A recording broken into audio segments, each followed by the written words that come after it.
It's been a while since I've done something like this, but I won't waste your time. Yes, you read the title correctly. Today I'm going to be ranking every Souls boss from easiest to hardest.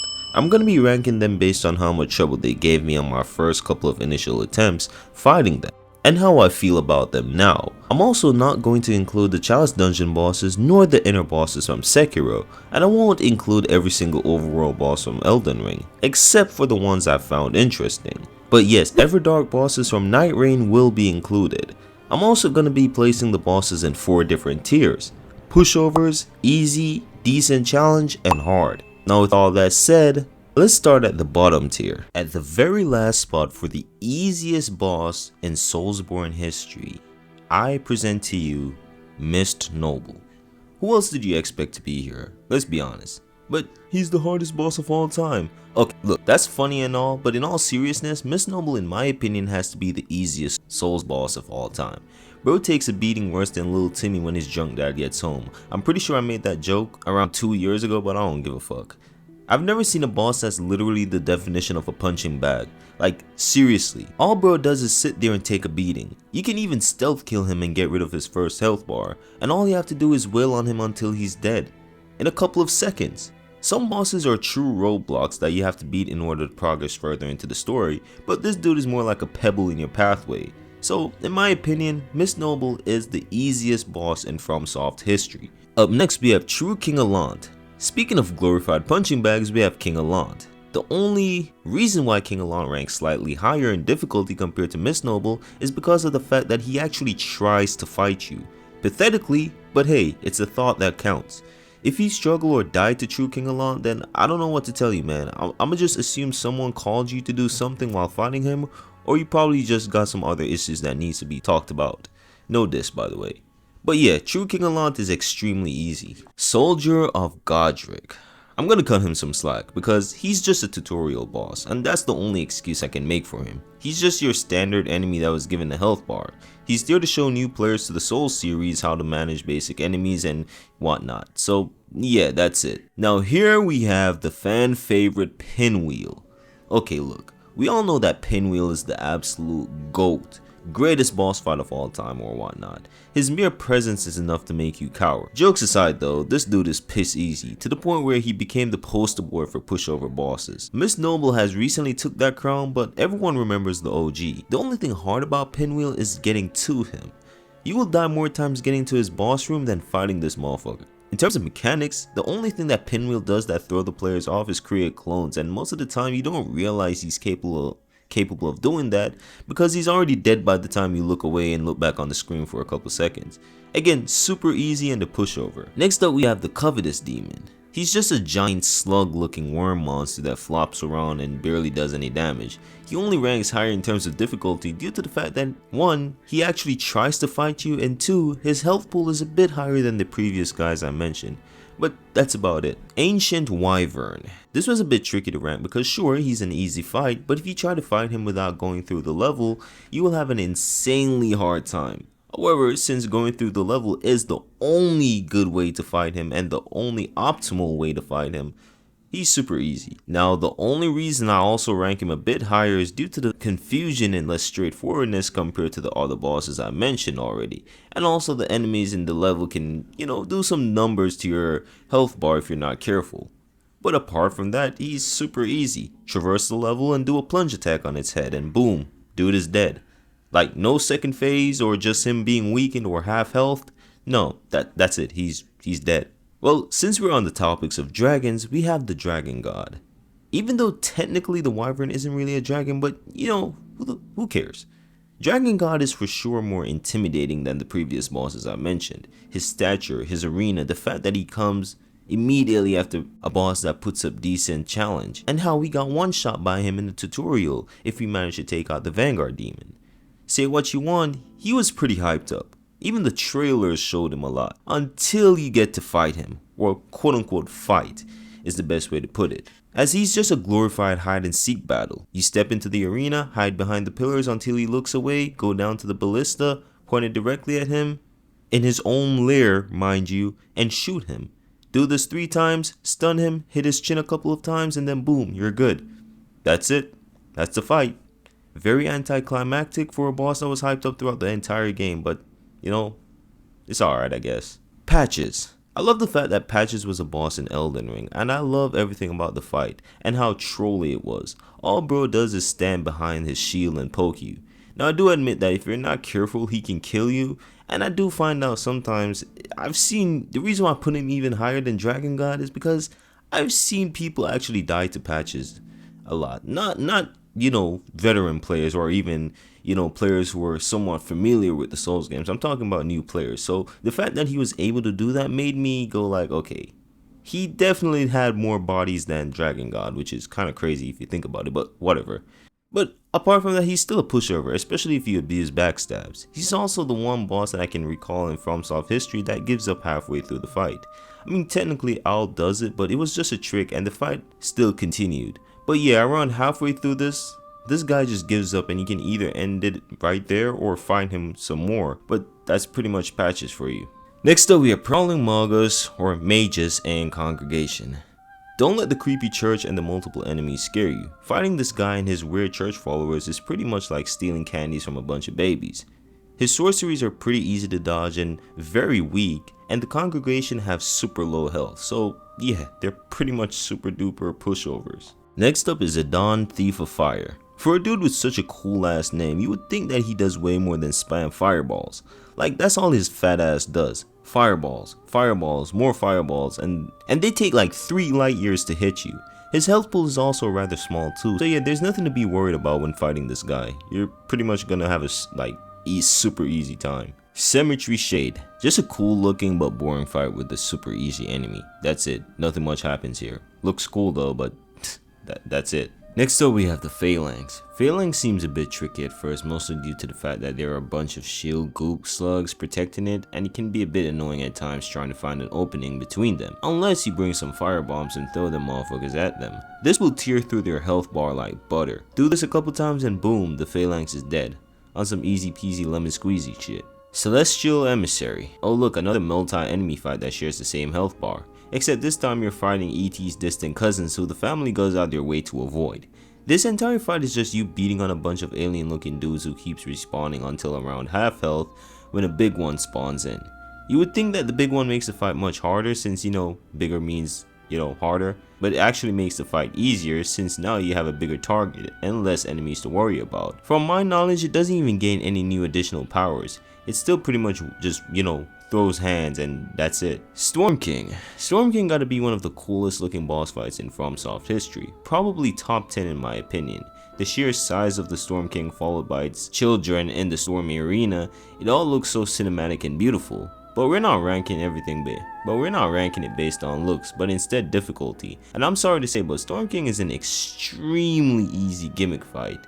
The hardest part of this battle is finding the Storm Ruler, because not gonna lie, as a new player, you can for sure get stuck trying to figure out what to do. Good thing though that the item glows, so you probably know that you're supposed to do something with it. But this fight is more of a patience test because you gotta wait a little bit so that the Storm King enters within reach so you can use the Storm Ruler. But apart from that, it's an easy fight. Witches of Hemwick. Okay, not gonna lie, the Witches of Hemwick can be a very frustrating fight for new players. The fact that they turn invisible and you have to basically search around and find them is pretty annoying, especially considering that you have to deal with this freakish enemy that they spawn in. It can be a little overwhelming at first. They can even bind you in place and do an attack that takes a chunk of your health. However, you'll soon realize they're not as bad or nowhere near as bad as you think. If they turn invisible, just look around for the glowing red thingy and just start attacking. Plus, it's easy to find them since the arena is pretty small. The enemies they spawn can also be easily avoided since they move very slowly. And what makes the fight easier is the old trick in the book that everyone knows. Lose your insights and go in the fight without any. That way the enemies won't spawn, so all you have to do is focus on the witches. And that's that.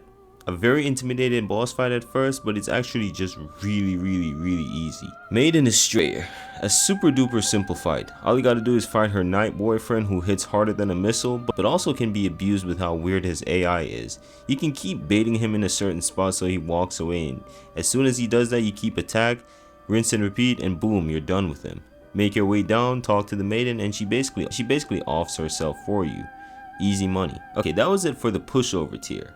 Now we're moving on to easy tier. And at last place down here we have Mimic Tears. Damn, I'm saying tears a lot. The Mimic Tears is for sure one of the weirdest boss fight to rank on this list because I'm sure there are some people who probably struggled against it. But considering that it copies the exact same build you have entering the arena, it's a bit of a double-edged sword. Because if you're struggling against Mimic Tear, it could mean one or two things.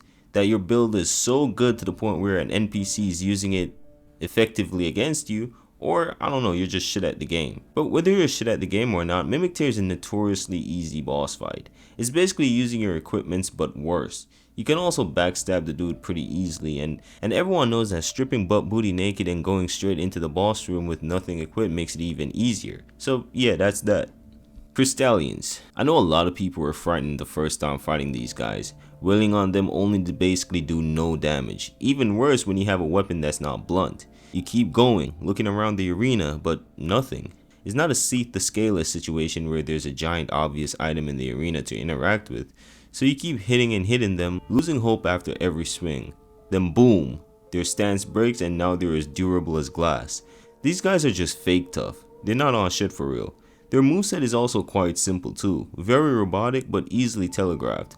I know the rotten Crystallians can be a bit of a pain, but I didn't even struggle against those ones that much on my very first playthrough. So all in all, I would rank all the Crystallians as, you know, rather easy boss fights. Next up we have everyone's favorite football player, the Akami leader. This dude is just here to remind you how to properly do a lightning reversal before fighting the Divine Dragon.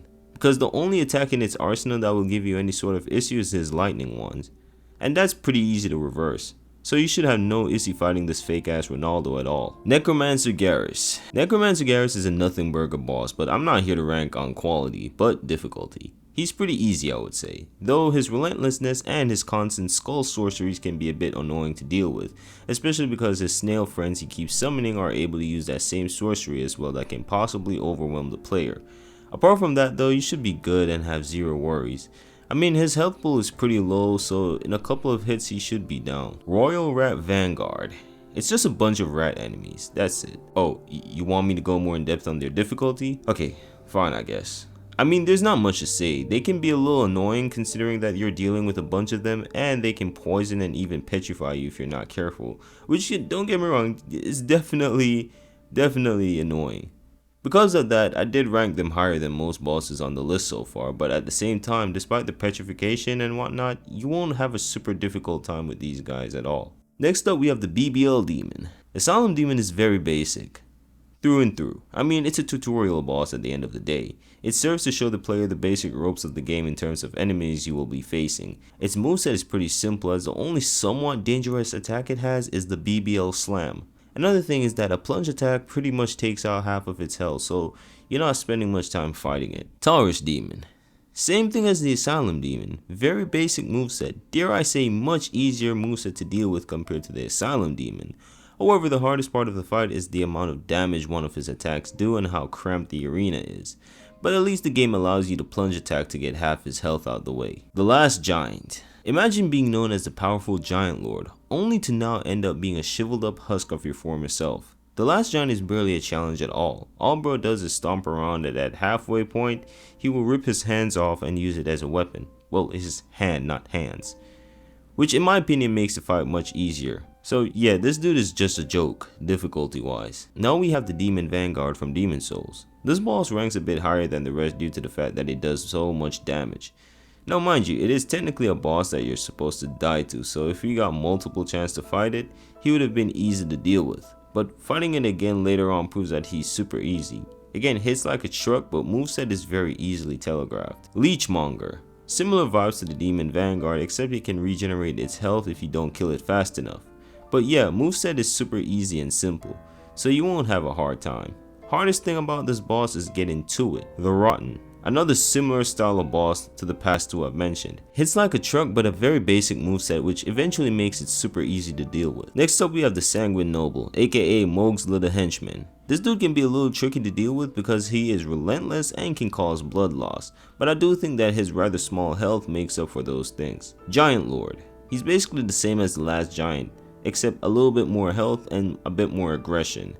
And a bit more damage output. But moveset wise, they're pretty much the same, a lot of stomps and occasional sword swipes on the ground. The only two things you gotta worry about is the hitbox on the sword attacks and making sure you don't get caught in the crossfire of the cannons while moving over to him. But that's pretty much it. The Giant Lord is easy money. Long Arm Centipede. If you weren't that good at deflecting before, well, this guy will force you to get good at it, as deflecting him consistently makes him so much easier. Funny thing is, despite his aggression and relentlessness, he only follows a specific flow and rhythm, so it's easy to time the deflects properly, and in no time you will get rid of both health bars. Next up we have High Lord Wolnir. I for sure need to hit up this guy's plug for real. This man is absolutely gassed the hell out. Anyways, Wolnir is quite simple. Don't let his presence intimidate you because this dude is absolute butter to deal with. Destroy all 4 of his ice style custom made bracelets and that's it, he's dead. Now in terms of what actually brings challenge is the fact that his vape smoke is highly toxic and depletes your health bar in no time. And sometimes if you take too long to defeat him, he will eventually pull out a sword or crawl up the arena. But still a very easy boss. Yorm. A very cool and intimidating fella for sure. Has an interesting lore and his intro cutscene had me thinking he would put up a crazy fight. But he didn't. The entire fight is just a charge and wait battle. Charge up the Storm Ruler, wait for an opportunity and then attack. Do this around 4 times and dude's already dead. That's it. Now Yorm does hit like a truck for sure, so that's the reason why this fight could potentially be a bit challenging. His relentlessness at times can also pose a challenge, especially when you're trying to charge up the Storm Ruler. But again, knowing that only around 4 or maybe 5 hits kills him makes the fight ranks low in terms of difficulty. Next up we have another notoriously easy gimmick fight, the Divine Dragon. The Divine Dragon is definitely one of the coolest looking bosses in FromSoft history. Genuinely fighting this divine-like beast on top of the clouds makes for an insanely cinematic and memorable moment. Now in terms of difficulty and mechanics, the arena has several routes erupting from the ground and one of these routes will have lightning on it. Just grapple onto the ones with lightning and throw it on the dragon. When he's low on health, he will do this wombo combo that seems a bit scary until you realize you can pretty much deflect most of the attacks, except the last 2. At the end of the day, this is more of a spectacle fight and not one made to be insanely hard, which is understandable, and I'm kinda glad that it wasn't. Next up we have the Old Iron King. Honestly, this dude looks way more intimidating than he actually is. Most of the fight is just baiting out his slow arm attacks and his fire breath attack before getting a couple of hits in. The biggest threat isn't even him, it's accidentally rolling into the lava or getting knocked off the tiny arena. Outside of that, he's actually pretty easy to deal with. Stray Demon. If you already fought the Asylum Demon, then congratulations, you've basically already beaten this guy too. He's got the same slow overhead slams, butt drops, and wide swings you've already seen before. The only new thing is the explosion after some attacks, which can definitely catch you off guard. Once you learn to back away from them though, it's again pretty simple. He's another pretty straightforward fight and that's that. Grafted Scions. This goes for all the Grafted Scions, but the one I'm specifically talking about is the tutorial. Now technically you're supposed to lose this fight, but if you actually decide to beat him, he's honestly not that bad once you know his attacks. Most of his combos are flashy but pretty readable, and with enough patience you can whittle him down.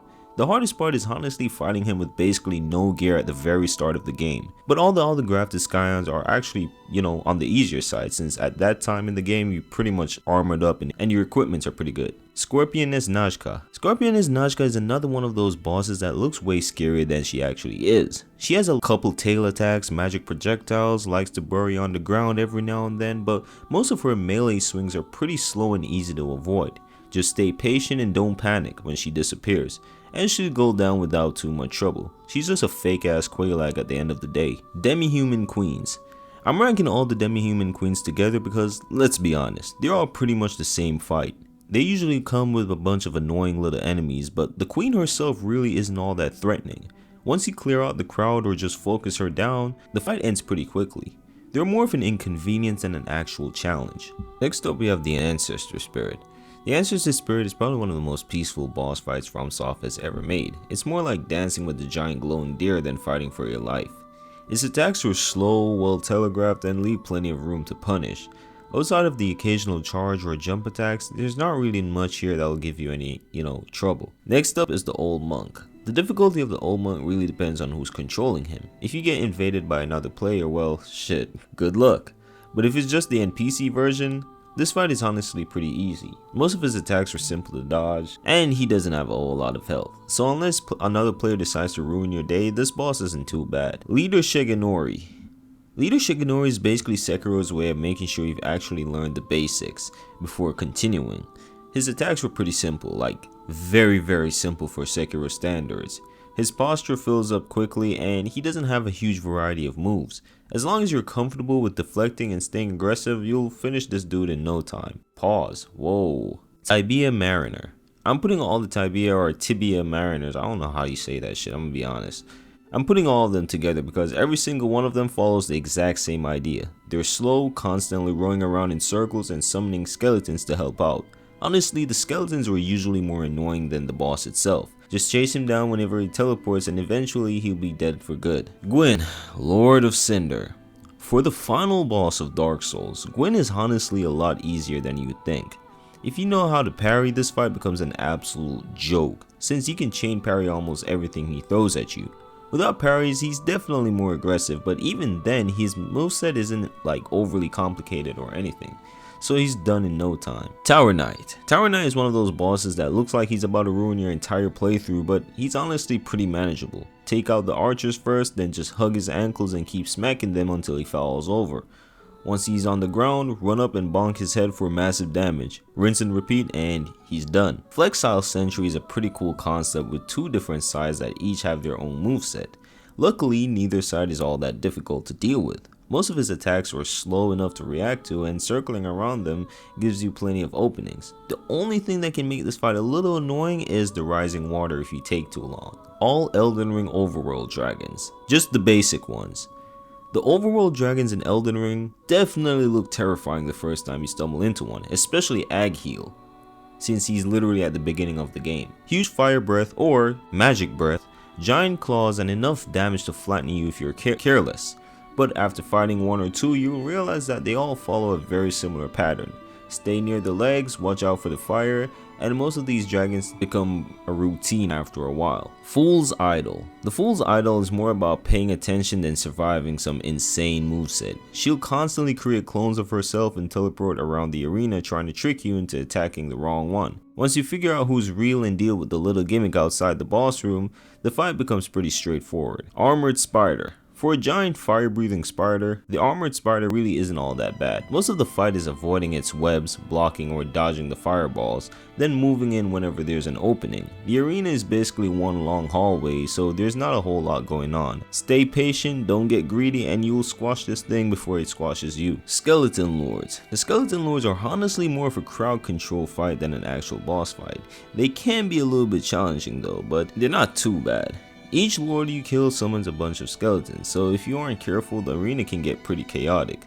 The lords themselves are complete pushovers though. Manage the adds properly and this fight ends without too much trouble. Guardian Golems. The Guardian Golems are basically giant walking statues with a handful of slow, predictable attacks. Whether they're swinging axes, halberds, or firing arrows, most of their moves are heavily telegraphed and leave big openings afterwards. They hit pretty hard, sure, but once you learn their timing, they become one of the easier field bosses in Elden Ring. The Old Hero. The Old Hero has one massive weakness that almost feels completely unfair. I mean, he's blind. As long as you aren't making a ton of noise, he'll spend half the arena swinging at absolute nothing while you casually beat him up from behind. This makes it so much better when you have the ring as well. If he does find you, he can definitely hit hard, but it's surprisingly easy to keep him confused the entire fight. And to be honest, getting to this fight is much harder than the fight itself. Adjudicator. The Adjudicator is another classic Demon Souls gimmick fight. At first he looks like an absolute unit, but the trick is simply attacking the giant wood on his side, until he falls over. Once he's down, smack the bird on its head, and repeat the process. He has a couple dangerous attacks here and there, but once you know the gimmick, trust me, he's not really that much of a threat. Grave Warden Duelist. The Grave Warden Duelist is one of those enemies that rewards patience more than anything. He swings those giant hammers pretty aggressively, but most of his attacks were delayed just enough to throw you off the first couple times. Once you get the timing down, he leaves plenty of openings to punish. He's intimidating at first, but definitely manageable. Dirty Colossus. The Dirty Colossus honestly feels like one of the easier bosses in Demon Souls. Most of his attacks are slow, easy to read, and don't have much range. Every now and then he will launch a swarm of flies at you, but even then, it's not too hard to avoid. Stay close, keep the pressure, and the fight is over before you even know it. Dragon Rider. Dragon Rider is about as straightforward as Dark Souls 2 bosses get. His moveset is pretty small, his attacks are slow, and there's ton of time to punish after everything he does. Heck, you can even make him walk straight off the arena if you know what you're doing. Safe to say, this guy isn't putting up much of a fight. Twin Dragon Riders. Now, adding a second Dragon Rider definitely makes things a little more interesting, but not by much. The biggest challenge is managing both of them at once until you take out the archer. Once he's done, you're basically fighting a regular Dragon Rider again. It's definitely harder than the original, but only so slightly. But again, still comfortable overall. Moonlight Butterfly. The Moonlight Butterfly spends more time flying around than actually fighting you. Most of the battle is just waiting for it to land so you can finally get a few swings in. Its magic attacks can be annoying if you're not paying attention, but they're pretty easy to dodge once you learn the pattern. Definitely one of the easier fights in Dark Souls for sure. Bell Gargoyles. Back in 2011, these guys probably gave a lot of players nightmares, but nowadays they're not nearly as bad. The first Gargoyle is pretty manageable by himself, and by the time the second one joins in, the first is usually close to dead anyway. Just don't get cornered or caught by the fire breath and you'll be alright. Penetrator. Despite having one of the coolest names in Demon Souls, you'll think this guy will put up much more of a fight. His attacks have good range, but they're well telegraphed and leave enough room to get your own hits in. Overall, a fun duel that doesn't ask too much from the player. Belfry Gargoyles. The Belfry Gargoyles are basically Dark Souls 2's way of saying, hey, you remember the Bell Gargoyles from Dark Souls 1? Well, here's more. Fighting multiple gargoyles at once can definitely get hectic if you don't kill them quickly. Still, each individual gargoyle isn't very threatening on their own. Keep the numbers under control and the fight stays pretty manageable. Flame Lurker. Flame Lurker is probably the first boss on this list that actually starts asking something from the player. He's fast, aggressive, and barely gives you any breathing room between attacks. Back in the day, he was considered one of the hardest bosses in Demon Souls. At least that's what the old heads be saying. But now, compared to every other boss the Souls games have to offer, he's literally baby shit. Thankfully, his moves are still pretty readable once you spend some time learning them. He hits hard, but with solid dodges and patience, he's far from impossible. Ancient Dragon Man. Ancient Dragon Man is basically a fast-paced NPC duel, and honestly a pretty fun one. He's aggressive, likes to stay in your face, and has a few delayed attacks that can catch you rolling early. Luckily, he doesn't have a massive health pool, so once you figure out his rhythm, the fight doesn't last very long. Another thing is, his Dragon Squirt / magic thingy attack can definitely do a hefty amount of damage to you, but again, nothing too much to worry about. The Man-Eaters can honestly feel like you're fighting the arena just as much as the boss itself. Or bosses, since it's two of them. The narrow bridge means one bad roll can send you flying off the edge, then just when you start getting comfortable, the second Man-Eater joins in. It's definitely one of the more chaotic fights in Demon Souls, but still manageable with good positioning. Wormface. Wormface looks absolutely disgusting, but thankfully, he isn't nearly as dangerous as he appears. Most of his attacks are slow and leave him wide open afterwards. The biggest thing to watch out for is the Death Blight buildup, because that will end the fight real quick if you're careless. Outside of that, he's mostly just another field boss. Iron Golem. The Iron Golem is another giant boss that relies more on a big, slow swings than complicated mechanics. Stay near its legs, avoid getting grabbed, and you'll have plenty of chances to chip away its health. You can even knock him off the arena if you deal enough stagger damage. Once you know that, the fight becomes surprisingly simple. Burial Tree Watchdogs. The Burial Tree Watchdogs have one of the weirdest movesets in Elden Ring. Everything they do feels stiff and robotic, which honestly makes their delayed attacks a little awkward at first. Once you get used to the timing though, they're pretty easy to figure out. Just be careful with the dual versions because those can get a little messy. Nothing you can't handle, but still a bit tricky. Crossbreed Priscilla. Crossbreed Priscilla is honestly one of the more unique fights in Dark Souls. The main gimmick is that she turns invisible, forcing you to watch her footsteps in the snow to figure out where she is. Once you understand that mechanic, the fight becomes a lot less intimidating. She's got a few strong attacks, but nothing too overwhelming if you stay alert. Duke's Dear Freya. Duke's Dear Freya definitely looks creepy as hell, but mechanically she's not all that complicated. Most of the fight comes down to staying near her sides, avoiding the laser attacks, and making sure you don't get surrounded by all the little spiders running around. The ads were honestly more annoying than Freya herself. Keep moving and she'll go down without too much trouble. At this spot we have Demon Fire Sage. Despite the different name, the Demon Fire Sage is basically another version of the Asylum Demon, with a couple new tricks up its sleeve. Most of his attacks were still slow and familiar, but The fire explosions can definitely catch you off guard if you get too greedy. Outside of that, you've probably seen most of this fight before, making it a pretty manageable encounter. Ruined Sentinels. The Ruined Sentinels can definitely feel overwhelming the first time around. Fighting one isn't too bad, but eventually the other two jump in and things get a little bit hectic. Thankfully, you can take advantage of the platform at the start to thin them out before dropping down. Do that and this fight becomes way less stressful. Great Grey Wolf Sith. To be honest, the hardest part about fighting Sif is stomaching the pain you will feel after defeating him. Anyways, Sif is honestly a pretty fair boss. Most of the attacks are wide sword swings with a couple jump attacks mixed in, and they're all pretty easy to read after a few attempts. Stay underneath or behind him whenever you can and you'll find plenty of openings to get damage in. Still not too happy killing him though. Old Dragon Slayer. The Old Dragon Slayer is basically giving you another shot at Ornstein, just toned down a bit. He's still quick, still likes to punish healing, and can close the distance pretty fast, but compared to his Dark Souls counterpart, he's much easier to deal with. Learn his thrust attacks and other moves and you'll take him down without too much trouble. Mad Pumpkinhead. The Mad Pumpkinhead is exactly what his name suggests. Most of his attacks are slow, straightforward, and leave plenty of room to counterattack.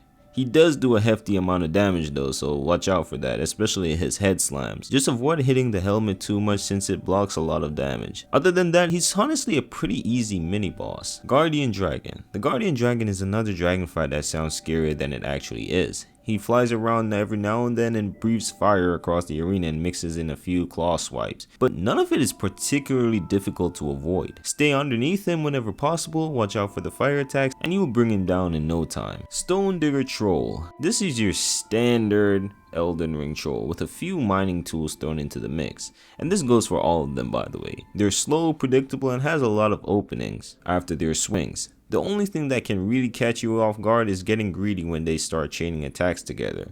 Play it safe and this fight is pretty much free. The Demi-Human Swordmaster, aka Master Yoda, is surprisingly aggressive for such a small enemy. He likes throwing out quick sword combos and doesn't give you a ton of breathing room. He honestly feels like a Sekiro boss, if you think about it. But thankfully he goes down pretty fast himself. Once you stop panicking and match his pace, the fight becomes much easier to control. Omen Killers. The Omen Killers can definitely catch you slipping with how aggressive they are. They love chaining attacks together with their fast cleaver swings, throwing in jump attacks, and occasionally breathing fire just to keep you off guard. Thankfully, their attacks are still pretty readable, and once you stop panic rolling, you'll find plenty of chances to punish them. Nox Duo. The Nox Duo is one of those fights that honestly is a little bit more annoying than difficult. Neither boss is particularly dangerous on their own, it's just that when you pair them together, that's when things can get messy. Focus one down as quickly as possible, keep them separated whenever you can, and the fight becomes much more manageable. Still simple though. Nothing too hard, but yeah, it can be a little bit annoying. Leonin Misbegotten, and all other variants of this kind, but specifically talking about Leonin, or Leonine. This dude absolutely wastes no time getting in your face. He's fast, relentless, and loves throwing together long combos that will punish you for healing at the wrong time. Thankfully though, he doesn't have a huge health pool, so once you learn when his combos actually end, you can bring him down pretty quickly. Red Wolf of Radahn. That's a tongue twister for sure. The Red Wolf is basically a hyperactive dog on about 12 cups of coffee. He's constantly jumping around the arena, mixing sword swipes with magic projectiles and barely sitting still for a second. Luckily, he has a pretty low health, so if you stay patient and wait for your openings, the fight doesn't last very long. Deacons of the Deep. The Deacons of the Deep are another gimmick fight that's more about knowing what to do than surviving difficult attacks. All you have to do is chase down whichever deacon has the red glow around them until the real boss appears. The crowd can get a little annoying, but once you understand the mechanic, the fight is pretty straightforward. Folding Screen Monkeys. They're probably one of, if not the most unique boss fight FromSoft has ever made. Doesn't make it fun though, but unique for sure. You're not really fighting anything here, instead you're basically playing hide and seek. Each monkey has its own little gimmick you need to figure out before catching it, and once you understand the puzzle, the fight is over pretty quickly. Though admittedly, I'm not gonna lie, it can get pretty annoying trying to figure out the patterns at times, and some people have spent a long time trying to figure it out. I'm people, by the way. Onyx Lord. The Onyx Lord mixes standard melee attacks with gravity magic, which sounds a lot scarier than it actually is. But his attacks are fairly slow, the gravity spells are easy enough to react to, and he leaves plenty of openings after most combos. As long as you don't get too greedy, he's pretty comfortable to fight overall. Very basic too, but damage output can be a little bit of a, problem. Old King Alond. Old King Alond is definitely a step up from a lot of the bosses around him. He's quick, hits hard, and has enough combo variety to keep you on your toes. Then of course there's the soul level drain attack, which is something you absolutely do not want to get hit by. Even so, his attacks are readable enough that with patience he's very manageable. Quelaag. Quelaag is one of those bosses where positioning is everything. Most of her sword attacks are pretty fair, but you also need to keep an eye on the lava she leaves around the arena. Get trapped in the wrong spot or in a corner and things can go south pretty quickly. Stay near her sides, manage the lava pools, and she's a very reasonable fight. Okay, that was it for the easy tier, and now we're moving on to the decent challenge tier. These are the bosses that pose a decent amount of challenge, but not enough to be overwhelming. They might have got you the first couple times, but once you learned their moveset, they actually became quite fair. First up in the decent challenge tier, we have the Pursuer, everyone's favorite stalker. Man, this guy can't take no for an answer, huh? Anyways, the Pursuer is for sure an easy boss but there are times where I feel like he gives me such a challenging time. Emphasis on challenging, not hard. In terms of health pool, it's pretty low and his moveset is actually really simple. So if those things are pretty reasonable, then why did I put him on the decent challenge tier? Well, it's the weird hitbox, and I'm not talking about the one infamous grab attack where he impales you, but almost every attack he has feel like if you're even an inch away, it still counts as a hit. But that's just Dark Souls 2 hitboxes in general, but man, he's the one that stood out to me the most. Another thing is that his damage output, especially this early in the game, is quite high, but all in all, he's quite a challenge at times, and that's why I ranked him at the decently challenging tier. Bloodhound Knights. Yes, the Bloodhound Knights. These mofos, especially Daryl, gave me such a hard time on my first playthrough. Their health isn't necessarily the issue though, it's usually quite small for the most part. It's their weird attack pattern that be messing me up. I swear it was hard trying to figure out what they were going to do next. Not only that, but their speed and relentlessness was a bit too much to deal with, and also the fact that they keep their distance a lot. Look, I know some of you might be laughing at me right now for this placement, but look, these guys gave me such a hard time and I would be lying if I put them in easy. Now obviously after subsequent playthroughs and more time fighting them, they became a lot easier to handle since their moveset is pretty much stuck in my head now. But at first, yeah, the Bloodhound Knights were annoying for sure. Black Knight Edgery. At this spot I'm putting Black Knight Edgery from Elden Ring DLC. Another one of those type of bosses that's pretty weird to rank due to an outside mechanic or system. The system I'm talking about, if that's what you even call it, is the Shadow Tree's blessing system. So depending on what Shadow Tree level you're fighting him at, you might have a completely different opinion on them compared to me or the next person. So because of that, I had to fight him again and truly rank how I felt, and I can confidently say that he's still a decent challenge for sure, albeit on the lower side. Still not super complicated, but hard enough to whoop your ass a couple times. I find that his damage output is what makes him feel a bit harder than the previous bosses I mentioned, but his attacks are pretty fair for the most part. But, difficulty aside, his moveset is actually super cool, especially the Crucible Wing based attacks. Fell Twins, basically two Omen enemies slapped together in a boss room, well, a pitch black one. There's nothing super hard about the fight, but they can for sure put pressure on you if you don't have a summon. Their attacks hit pretty hard and the fire attack thingy they do is a bit annoying to deal with at times. Slow but annoying. Again, not hard but for sure a bit challenging at times. Lost Sinner. To this day I still fear fighting the Lost Sinner, even though she's not all that difficult. I don't know, there's just something about her that's super intimidating and scary to some extent. It could also be how dark the room is. I know you can illuminate it, but still. I think what I find the most difficult about her though, mechanics wise, is her input reading. I swear she's deceptively relentless. Like she doesn't look like she's gonna attack, but as soon as you heal, and you know how slow Dark Souls 2 healing animations are, boom, she attacks. And trust me, her attacks, man, you can feel them for sure. I guess that's why I placed her somewhat high in terms of difficulty, at least compared to the rest of the bosses.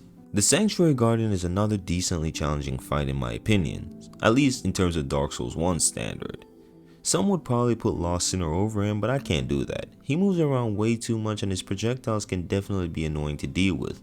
Plus the fact that his arena is super huge means he likes to distance himself a lot. So most of the time you can probably only get like 1 or if you're lucky 2 good hits in before he jumps around again. I think that's why I placed him here. Runebear. First of all, screw every Runebear in Elden Ring. Generally some of the only enemies I go out of my way to avoid. These guys are so annoying, they're relentless, run around a lot, have 0 downtime, and their grab attack actually sucks. So yeah, screw these guys, I hate fighting them. Not the hardest bosses, but for sure ones I'll always avoid. Executioner's Chariot, a weird boss for sure. The arena is basically just a large hallway and you basically have to hide where the openings of the walls are to avoid getting hit by the chariot. You can also dodge through it, but you know, Dark Souls 2 hitboxes can be a little bit whimsical at times. Once you make it to the other end and pull the lever, the gate will fall, causing the chariot to collide with it, and now you have to fight the undead horse. The horse itself, or rather themselves because it's 2 heads, aren't too hard to deal with, but the magic attack they do definitely does a lot of damage. Another part of the fight that can be difficult at first is dealing with the skeleton enemies, both the regular ones and the sorcerers.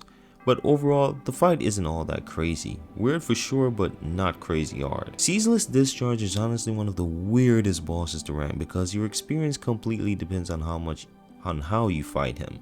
If you take him on normally, those giant fire slams and sweeping attacks can do some serious damage, especially with the lava all around you. Most people will probably end up using the ledge strategy though, which makes the fight much easier. Without the cheese, I would actually say he puts up a decent fight. Elena the Scalet Queen.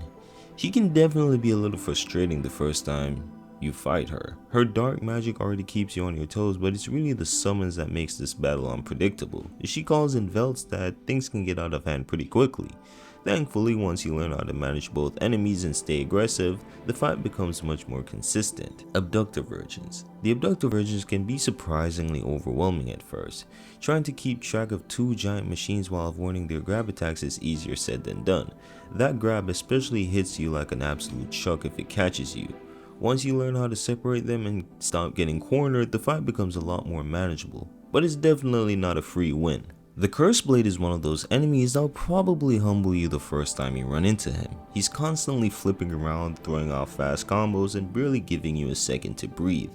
It's almost like he's fighting at double your speed. Thankfully, once you learn his rhythm and stop panic rolling, you'll realize he has way more openings than he first lets on. At this spot we have one of, if not my favorite tutorial boss in FromSoft history, Iudex Gundyr. Gundyr is for sure one of the coolest looking first bosses in FromSoft history. The knightly design with the hint of wear and tear on the armor, plus the evil black goo controlling his body, it all looks really cool. Now visuals aside, in terms of difficulty, some would say he's easier, but I would probably put him here as a decent challenge. Just like many of the bosses in this tier, he may come off as a bit difficult at first, especially to new players, especially if you're coming from the slower paced titles. His movesets, while easy to read, can for sure catch you off guard at first. He also has great reach, especially in the second phase, and speaking of that, his attacks become a bit harder to read in that phase. He's also right at the beginning of the game, so there's no way he can level up and come back stronger or come up with a viable cheese strat. Nope, you gotta fight him fair and square. On the flip side, after your first 2 or 3 attempts, you pretty much will memorize all of his attacks, thus making him much more easier to handle. For this fight, I could have easily went and fight him again, but I think that would have gave me a somewhat biased perspective since I've already fought him countless times. So I had to remember my first initial playthrough where I was completely new to Souls games, and at the time it took me around 4 tries to beat him. Even though my rankings for this video aren't strictly based on first time playthroughs, it's still good to incorporate it as a gauge to understand the player's difficulty of a boss, and in this case, Gundyr, while not a big challenge at all, still wasn't a super easy boss when, on my first initial playthroughs. Here we have Nashandra. Nashandra would have probably been in a lot of people's easy tier, but for me I think she at least deserves the spot due to one big factor: her curse based attacks. They do so much damage, and if you're not careful, they can wipe out your health bar in seconds. But of all the curse based attacks, the biggest one that I hate the most and gave me some trouble is the one that will keep reducing your health cap lower and lower the more you stay near her. On top of that, it also rapidly depletes your HP. Getting rid of her orbs definitely helps with this, but most times it's best to stay close, especially since this makes her avoid doing her laser attack, which hits like a missile. All in all, sure, Nashandra doesn't have the most complex moveset or the largest health, but her other abilities can definitely be a bit annoying to deal with at times, making me decide to place her here instead of even Elena. The magma worms can definitely be a pain the first few times you fight them. Their attacks hit hard, they constantly leave pools of lava everywhere, and that charge attack can catch you completely off guard. Once you learn to stay near their sides instead of directly in front of them, the fight becomes much more easier. They're awkward at first, but very manageable once the moveset clicks. The Clean Rot Knights are honestly some of the tougher humanoid enemies in Elden Ring. They're aggressive, have surprisingly long combos, and don't leave a ton of room to heal. The duo version especially can get a little chaotic if both of them decide to pressure you at once. Still, once you learn their attack patterns and start rushing in the fight, they're pretty consistent to beat. Chief Bloodfiend. Chief Bloodfiend definitely hits harder than you would expect. His aggressive swings and blood attacks can catch you slipping if you're not respecting his range. Thankfully, his moves are fairly readable, and after a few attempts you start recognizing plenty of openings between his combos. He can be intimidating early on, but he settles into a pretty fair fight. Battle Mage. Battle Mage is one of those bosses that feels much harder when you're fighting him at range. Between the glintstone spells and gravity magic, he can make the arena feel pretty crowded. Luckily, he's not very mobile. Once you close the distance and keep the pressure on, the fight becomes a lot more manageable. Ashina Elite is basically a reaction time test disguised as a mini-boss. His Ashina Cross can come out ridiculously fast, and if your deflect timing isn't there yet, well, he'll make quick work of you. The good news is that pretty much his whole game plan is just the Ashina Cross. Once you learn the timing for those quick draws, the fight becomes surprisingly short. Count Ymir is definitely one of those fights that can throw you off guard the first time around. Between the finger sorceries and everything happening around the arena, it can feel pretty overwhelming at first. Thankfully, once you stay aggressive and learn when to punish his spell cast, the fight becomes much more controlled than it initially seems. Crystal Sage is one of those bosses that becomes significantly easier once you know the gimmick. The real challenge comes during the second phase when the clones start filling the arena with magic. It can look like an absolute chaos at first, but once you learn how to quickly identify the real one, the purple one, the fight becomes much less intimidating. The Knights Cavalry are honestly pretty solid field bosses across the board. Most of them become pretty manageable once you learn their attack timings, but the glaive variants definitely hit harder and have some nasty reach. Still, after enough practice, these fights become very consistent. Vort of the Boreal Valley. Vort is a fantastic early game boss because he teaches you an important lesson right away. Do not panic. His second phase charge attacks can definitely catch new players off guard, and Frostbite adds a little extra pressure. Once you realize staying underneath him is actually the safest place to be, the fight becomes much easier to control. The Gaping Dragon looks absolutely terrifying the first time you see him. Then the fight starts and you realize he's actually pretty slow. Most of his attacks are heavily telegraphed, but they also hit incredibly hard if you get careless. Steer near his sides, avoid the big charges, and you will realize this fight is more about patience and skill. Red Smelter Demon. The Red Smelter Demon is a challenging boss for sure. He hits hard, has delayed attacks, and punishes greedy healing. Nothing too crazy, especially compared to later bosses in the Soul series, but he's definitely capable of catching you off guard a few times around. Moon Presence. After everything you go through to reach a Moon Presence, the fight itself is honestly pretty fair. It has a few awkward attacks, and that move that drops you to 1 HP can definitely make you panic the first time it happens. Thankfully, it gives you enough time to recover afterwards, and once you learn the moveset, the fight isn't nearly as scary as it first appears. Seath the Scaleless. Seath can be a little confusing the first time you fight him, especially once you realize you have to destroy the crystal before you can actually damage him. After that, the fight is mostly about avoiding his crystal breath attacks and making sure the curse buildup doesn't get out of hand. Once you understand the gimmick and stay near his sides, he's pretty manageable. The Shinobi Hunter is basically Sekiro's way of asking, did you unlock the Mikiri counter yet? If you haven't, this guy's gonna be an absolute pain to deal with thanks to his constant thrust attacks. But the moment you learn to Mikiri consistently, the fight becomes so much easier. It goes from feeling overwhelming to feeling like a walking tutorial. Samurai Generals. At this spot, I'm going to group all the samurai generals together because they're pretty much teaching you the same lesson throughout the game. They're aggressive, hit hard, have enough mix-up to punish sloppy deflects. Early on, they can definitely feel intimidating, but after a while, you realize that they're great practice for everything Sekiro throws at you later. The enemies around them though definitely adds to their difficulty, which made me place them here. Ornstein and Smo. Back in the day, Ornstein and Smo were considered one of the hardest boss fights in gaming. Nowadays, honestly, not so much. Don't get me wrong, there's still a solid challenge, especially trying to keep track of both bosses at once, but once you learn how to separate them and stop locking into bad positions, the fight becomes way more manageable than its reputation suggests. Misbegotten and Perfumer. Trying to fight an aggressive melee boss while someone keeps buffing and throwing projectiles from the back isn't exactly ideal. The opening moments can feel pretty chaotic because there's so much going on at once. Focus down on the Perfumer first and the rest of the fight becomes much easier to control.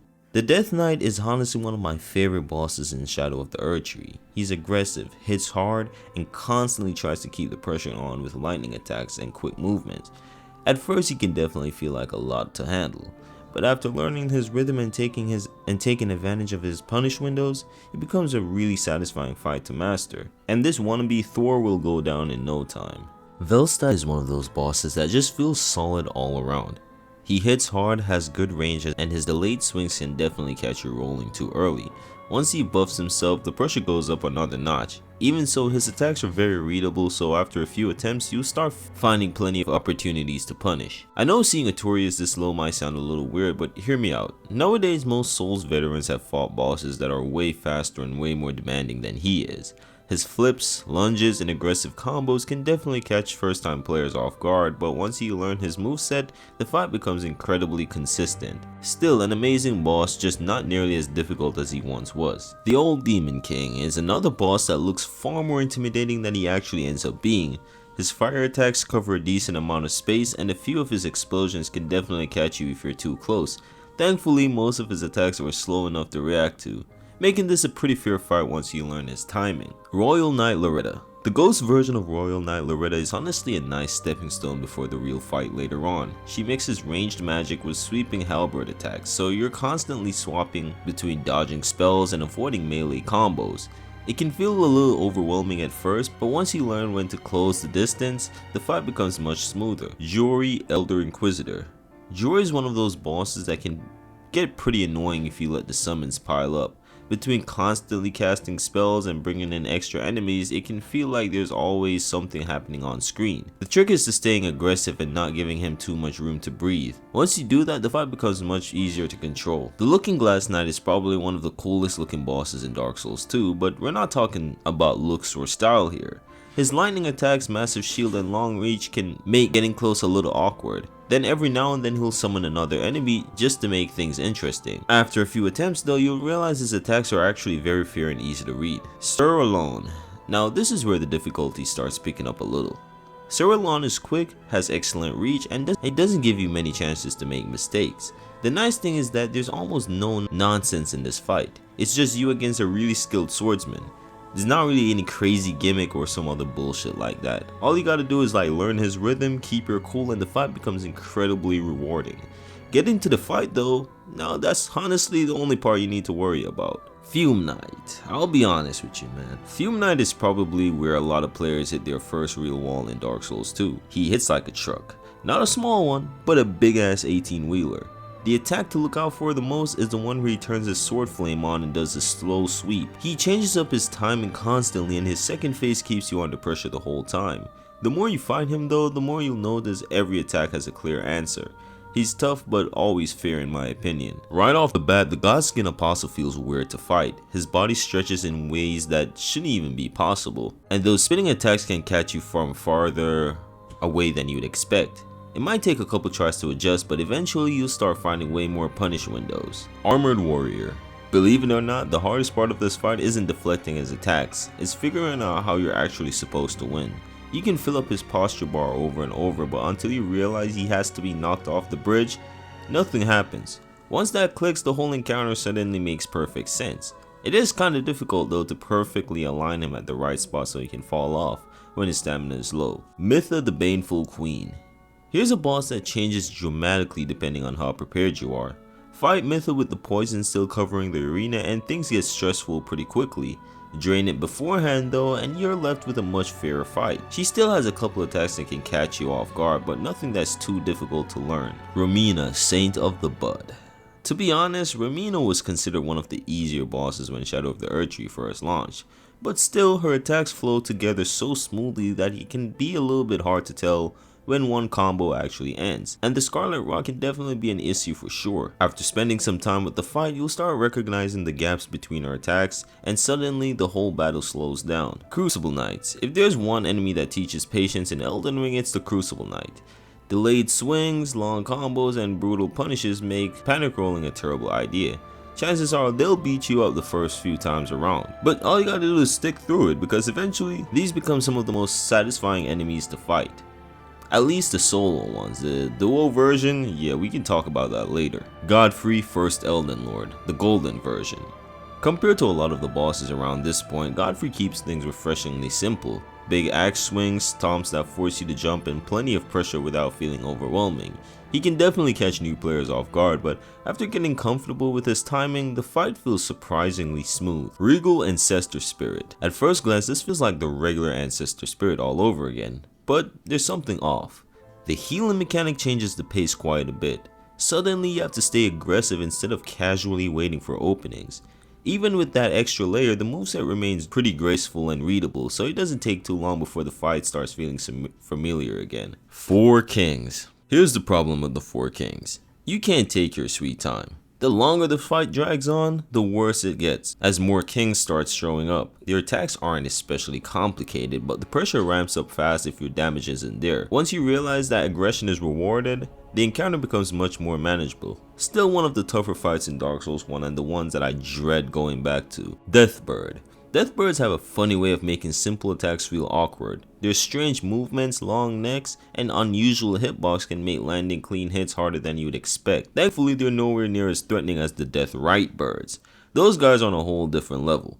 Spend a little time learning where it's safest to stand and this fight becomes much less intimidating. Tree Sentinel. Most players probably met this guy within 5 minutes of starting Elden Ring, and immediately got flatlined. Come back later with a few more levels done, the fight feels completely different. His attacks are deliberate, well telegraphed, and surprisingly fair. Now I do find his shield bash a little bit weird to I don't know, the hitbox is weird on that shit, but apart from that, a lot of his attacks feels fair. It's less about raw difficulty and more about knowing when you're ready, and the duo version isn't too bad as long as you can separate them. Misbegotten Warrior and Crucible Knight. Okay.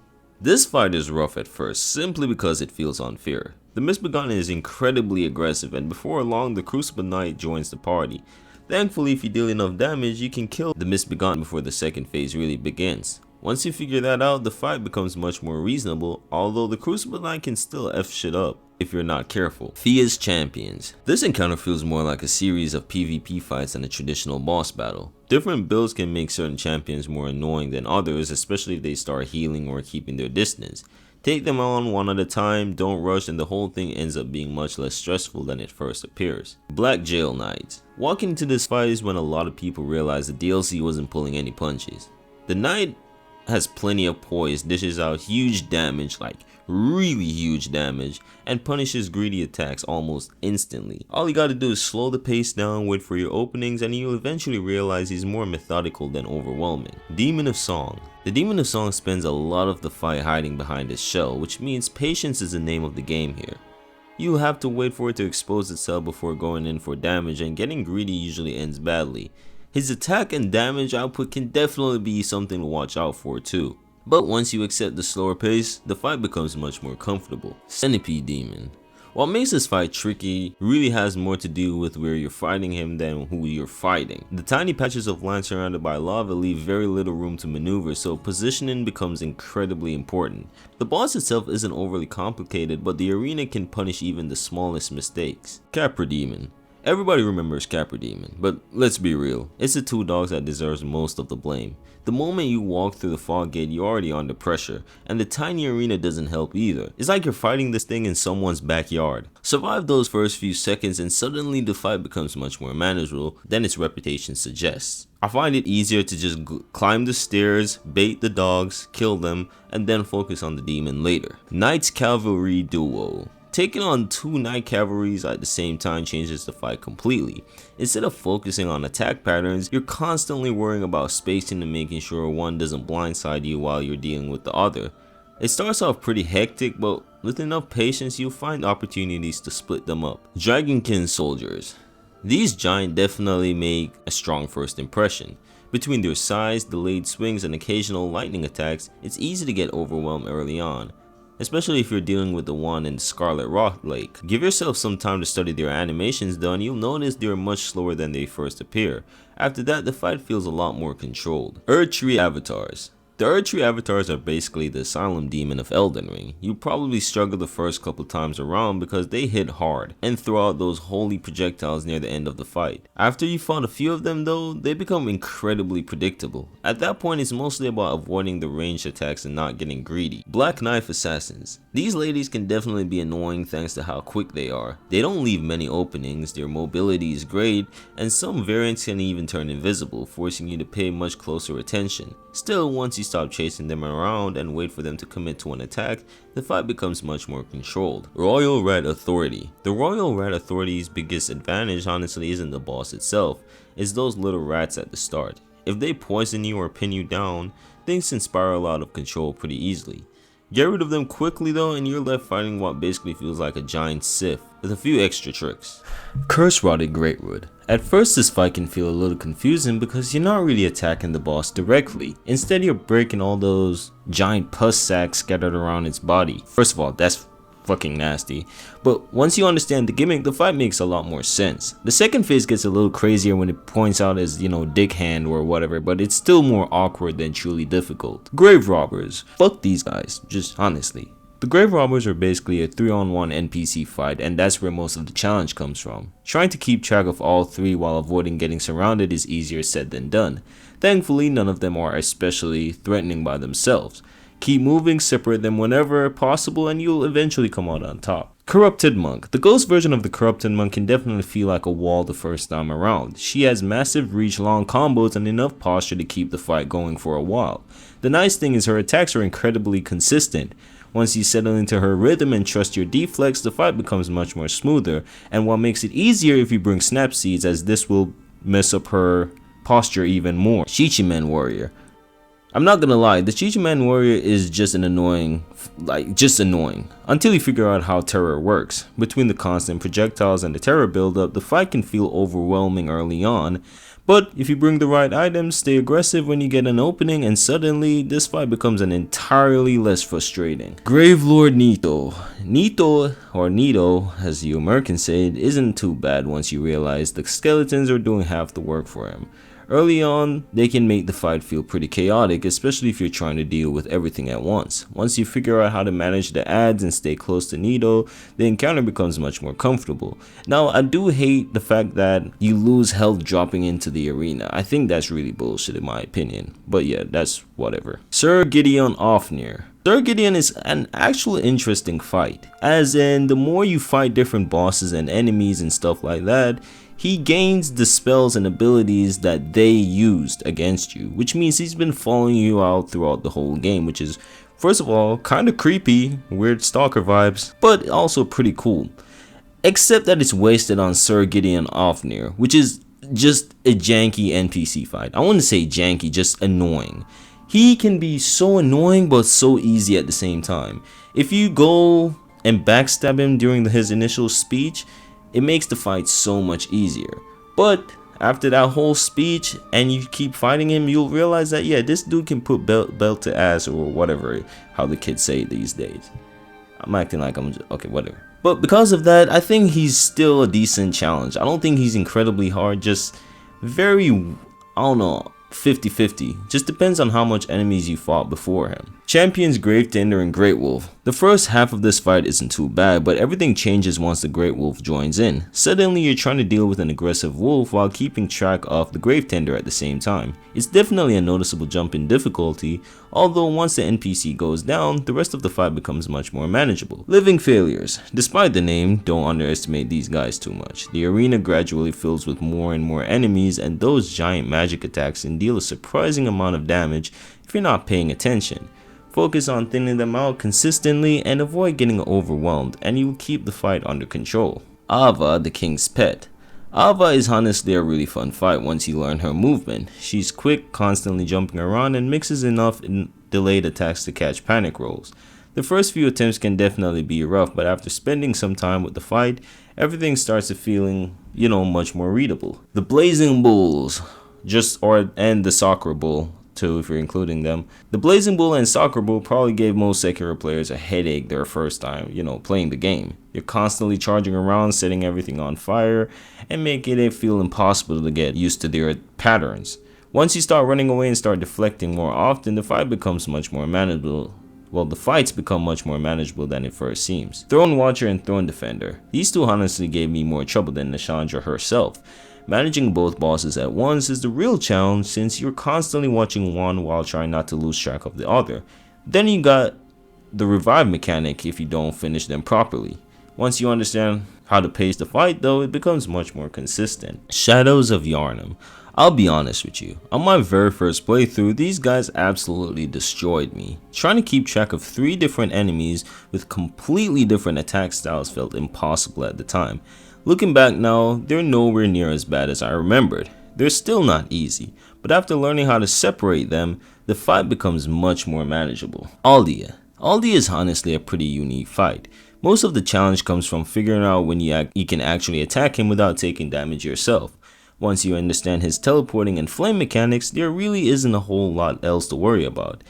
It takes little patience, but the fight becomes pretty straightforward after that. Blue Smelter. I'm convinced the run back to this boss has claimed more lives than the boss himself. Don't get me wrong, the Blue Smelter demon is still a solid challenge with his delayed attacks and, the fact that he hits like a truck.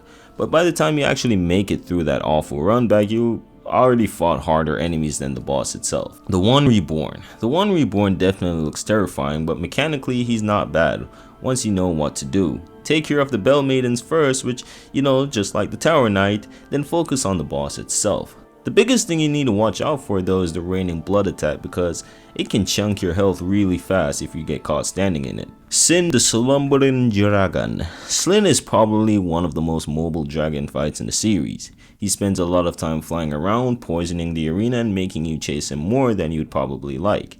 It can definitely be frustrating early on, but once you learn when he'll actually stay grounded, the fight starts flowing much better. Murgo's Wet Nurse has a pretty intimidating moveset at first, especially once the arena fills with darkness and suddenly feels like attacks are coming from everywhere. Stay calm, don't panic during the clone phase, and focus on avoiding damage instead of forcing hits. Once you've seen the mechanics a few times, the fight loses a lot of its bite. Dark Sun Gwendolyn is basically a game of closing the distance. Most of the fight is spent sprinting down the hallway while dodging magic projectiles, giant soul spirits, and arrow barrages. It can feel pretty annoying the first time because you're constantly on the defense, and getting to him again is pretty annoying, and that's probably the only reason why I put him here. The Cleric Beast. The Cleric Beast is a fantastic introduction to Bloodborne because it immediately teaches you to stay aggressive. He's huge, swing like a wild beast because, that's what he is, and can definitely overwhelm new players. After a little patience though, you realize sticking close to him is actually much safer than backing away. Preferably his back, because, his arms are big as shit and can swing around anywhere. Also bring some Molotov cocktails with you, and you'll have a pretty easier time. Snake Eyes. I'm talking about all of them. Every Snake Eyes encounter feels like a skill check. The rifle attacks are annoying enough, but it's really that grab attack that will catch you over and over until you finally learn the timing. And honestly, it's because of that grab attack that makes me put them this high. Drunkards. The Drunkards are honestly more dangerous because of everything surrounding them. Having to deal with extra enemies while the giant guy is swinging around his sword can make the opening pretty rough. And not only that, we're talking about Sekiro here, where one attack from an enemy can actually literally wipe out like 60 or 70% of your health. Once the enemies are gone though, the fight slows down quite a bit and you realize that the junkers aren't really that bad. Sure, they hit hard, but they're also slow enough to learn without too much trouble. Elmer of the Briar. Elmer can definitely surprise you with how much range he actually has. Just because you're standing across the room doesn't mean you're safe, thanks to those flying sword attacks. This wannabe Darth Vader will catch you a few times before you figure out what's happening. Another attack that can catch you off guard is his shield slam, as sometimes he will follow up with a deadly explosion. He's a boss that rewards patience, so don't get too greedy. Only get 1 or 2 hits in and then wait for him to attack again. Once you stay close and keep the pressure while still having patience, the fight becomes much more manageable. And actually super fun in my opinion. One of the better mini bosses in this game. Dancer of the Boreal Valley. The Dancer throws a lot of players off simply because she doesn't move like most Souls bosses. Her delayed attacks and strange rhythm makes panic rolling a terrible idea. She can feel incredibly difficult the first few attempts, but after spending enough time with the fight, her patterns start making a lot more sense. Renala, Queen of the Full Moon. Renala isn't too hard these days, but on my first initial playthrough she for sure gave me a run for my money, mostly because of the second phase and her summons, her constantly distancing herself, and the high damaging magic spam. Over time you get used to it enough to realize that she isn't all that bad. Just constantly put pressure on her ass and you're pretty much good. I just had to get that out of the way. Gyobu is basically your introduction to large-scale boss fights in Sekiro. He's aggressive, constantly charging around the arena and forces you to get used to the grapple mechanic. A very fun fight in my opinion that teaches you the best shit. My remote just dropped, my bad. What the fuck am I doing? He's just a very fun fight. It might take a couple attempts to adjust, but after that he's a really fun and fair fight. Dragon Slayer armor. The biggest thing about Dragon Slayer armor is how relentless he is. He barely lets up, constantly chaining attacks together while pushing you around the arena. Then you've got those pilgrim butterflies occasionally throwing projectiles into the mix. Stay patient, don't panic, heal, and yeah, this fight becomes much more easy. Vendrick. Vendrick honestly isn't complicated mechanically. The problem is his ridiculous health pool and the fact that almost every attack feels like it deletes your entire health bar. One mistake can cost you big, which naturally makes people play a little too cautiously. Once you understand that, he becomes a lot more manageable. It is kind of weird though. I know I just said he's not complicated mechanically, but you do have to have giant souls in order to like defeat him, like, lower his health, which is a kind of cool mechanic in my opinion. Godric the Grafted. Godric is where Elden Ring really starts asking more from the player. His axe combos already hit pretty hard, then halfway through he decides attaching a dragon to his arm sounds like a great idea. Still a really cool second phase cutscene in my opinion, but yeah. The second phase definitely catches a lot of people off guard, but after learning the new attacks, the fight settles into a really enjoyable rhythm. And at times he can be a little bit easier than Margit. Amygdala. The amygdala can be surprisingly awkward simply because of its size. Depending on your build, reaching the head consistently isn't always easy, and staying underneath it can sometimes be just as dangerous. The fight takes a little patience, but after figuring out where the safest openings are, it becomes much more consistent. Round Table Vike. Round Table Vike is basically what happens when someone gives an NPC way too many spells. Between the constant casting, frenzy buildup, and aggressive melee pressure, it can feel like he never gives you a chance to breathe. And because of this, I had to place him here. Auron is for sure one of the cooler mini-bosses in Sekiro. This crazy lady is constantly dancing around you, chaining attacks together and testing your deflect timing from start to finish.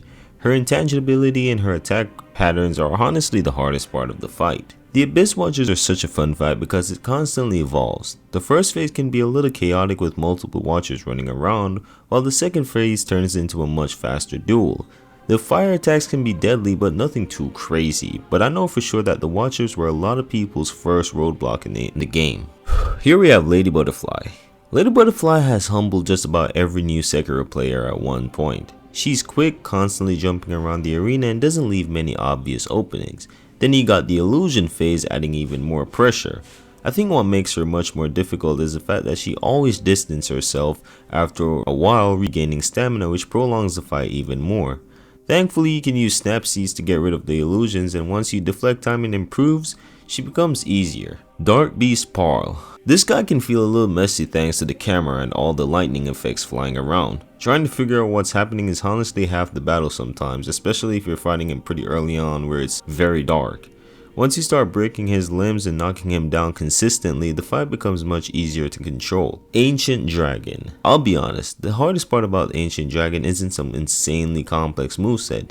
It's that absurd health bar, the ridiculous damage, and the massive fire attack that seems to cover half the arena. One mistake can send you straight back to the bonfire, so this fight is more of an endurance test than anything else. Osiris the Consumed King. Osiris is just, I don't know, weird. The first phase is fairly tame, but once he starts crawling around on all fours, everything becomes much more frantic. His attacks feels erratic, he barely slows down, and he loves charging across the arena without much warning. It can definitely catch you off guard until you get used to his pace. Next up, we have the Blood-Starved Beast. If you think Osiris is relentless, what about his distant cousin, the Blood-Starved Beast?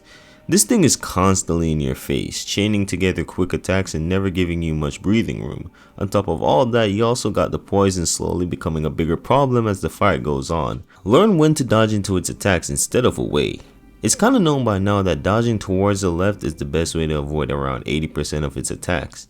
Doing this makes him much more easier to handle. Vicar Amelia. Vicar Amelia is for sure one of those bosses that still gives me a run for my money every time I start a new run of Bloodborne. She's not insanely hard or anything, but she still puts up a decent challenge. Her health, damage output, and aggression can really throw you off if you're not careful, but come in with some fire papers, beast blood pellets, and you should be good for the most part. I think the only thing you gotta worry about is the awkward camera, but that's about it. Father Gascoigne is a top tier challenge compared to most first bosses. His human phase is pretty simple. I mean, all you gotta do is avoid his gunshots and his axe based attacks and you're pretty much good. Hell, it's even easy to parry most of his attacks at this point. However, everything shifts in the second phase. The music gets intense and he transforms into a beast, and here his aggression gets dialed up to 11.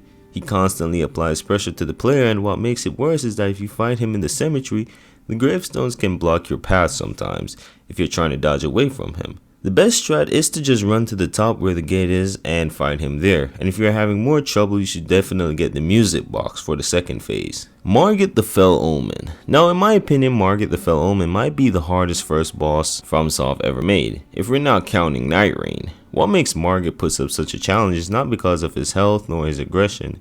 I mean, he's pretty reactive. He walks you down and if you get close he starts attacking. It's not even his damage output. What made me put him this high is his punishing moveset, and by punishing I actually mean that. His attacks were designed to punish panic rolls, and he has some weird mix-ups in between each of his attacks that are meant to catch, again, panic rollers. So yeah, because of this weird trap-like moveset, he for sure gave people, including myself, a hard time, and to this day I still can't go into this fight without being a little bit OP before I fight him. Good thing you can always go and level up and come back to fight him later on. Royal Knight Loretta. Very similar to her ghost counterpart, albeit more damage and more health. That's pretty much the big difference. Her moveset isn't too hard, but again her damage output, especially for her magic based attacks, hits super hard. At this spot we have everyone's favorite kickboxer, Champion Gundyr. For sure one of my favorite bosses in the game. Now in terms of difficulty, this dude is basically Udex Gundyr's first phase dial all the way up. His mobility, aggression, and reach is insane.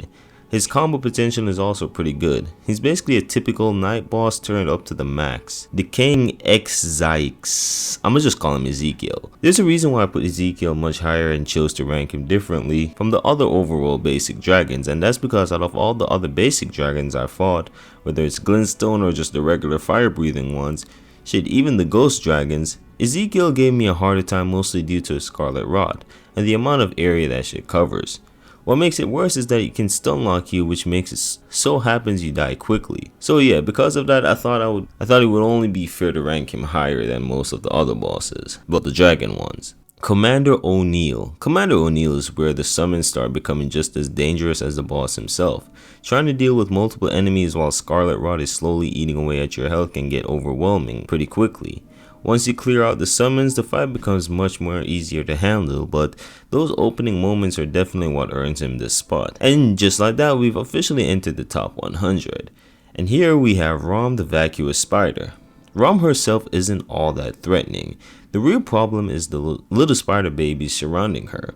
They hit ridiculously hard if you aren't paying attention, and as the fight goes on, Rom starts throwing more arcane attacks into the mix.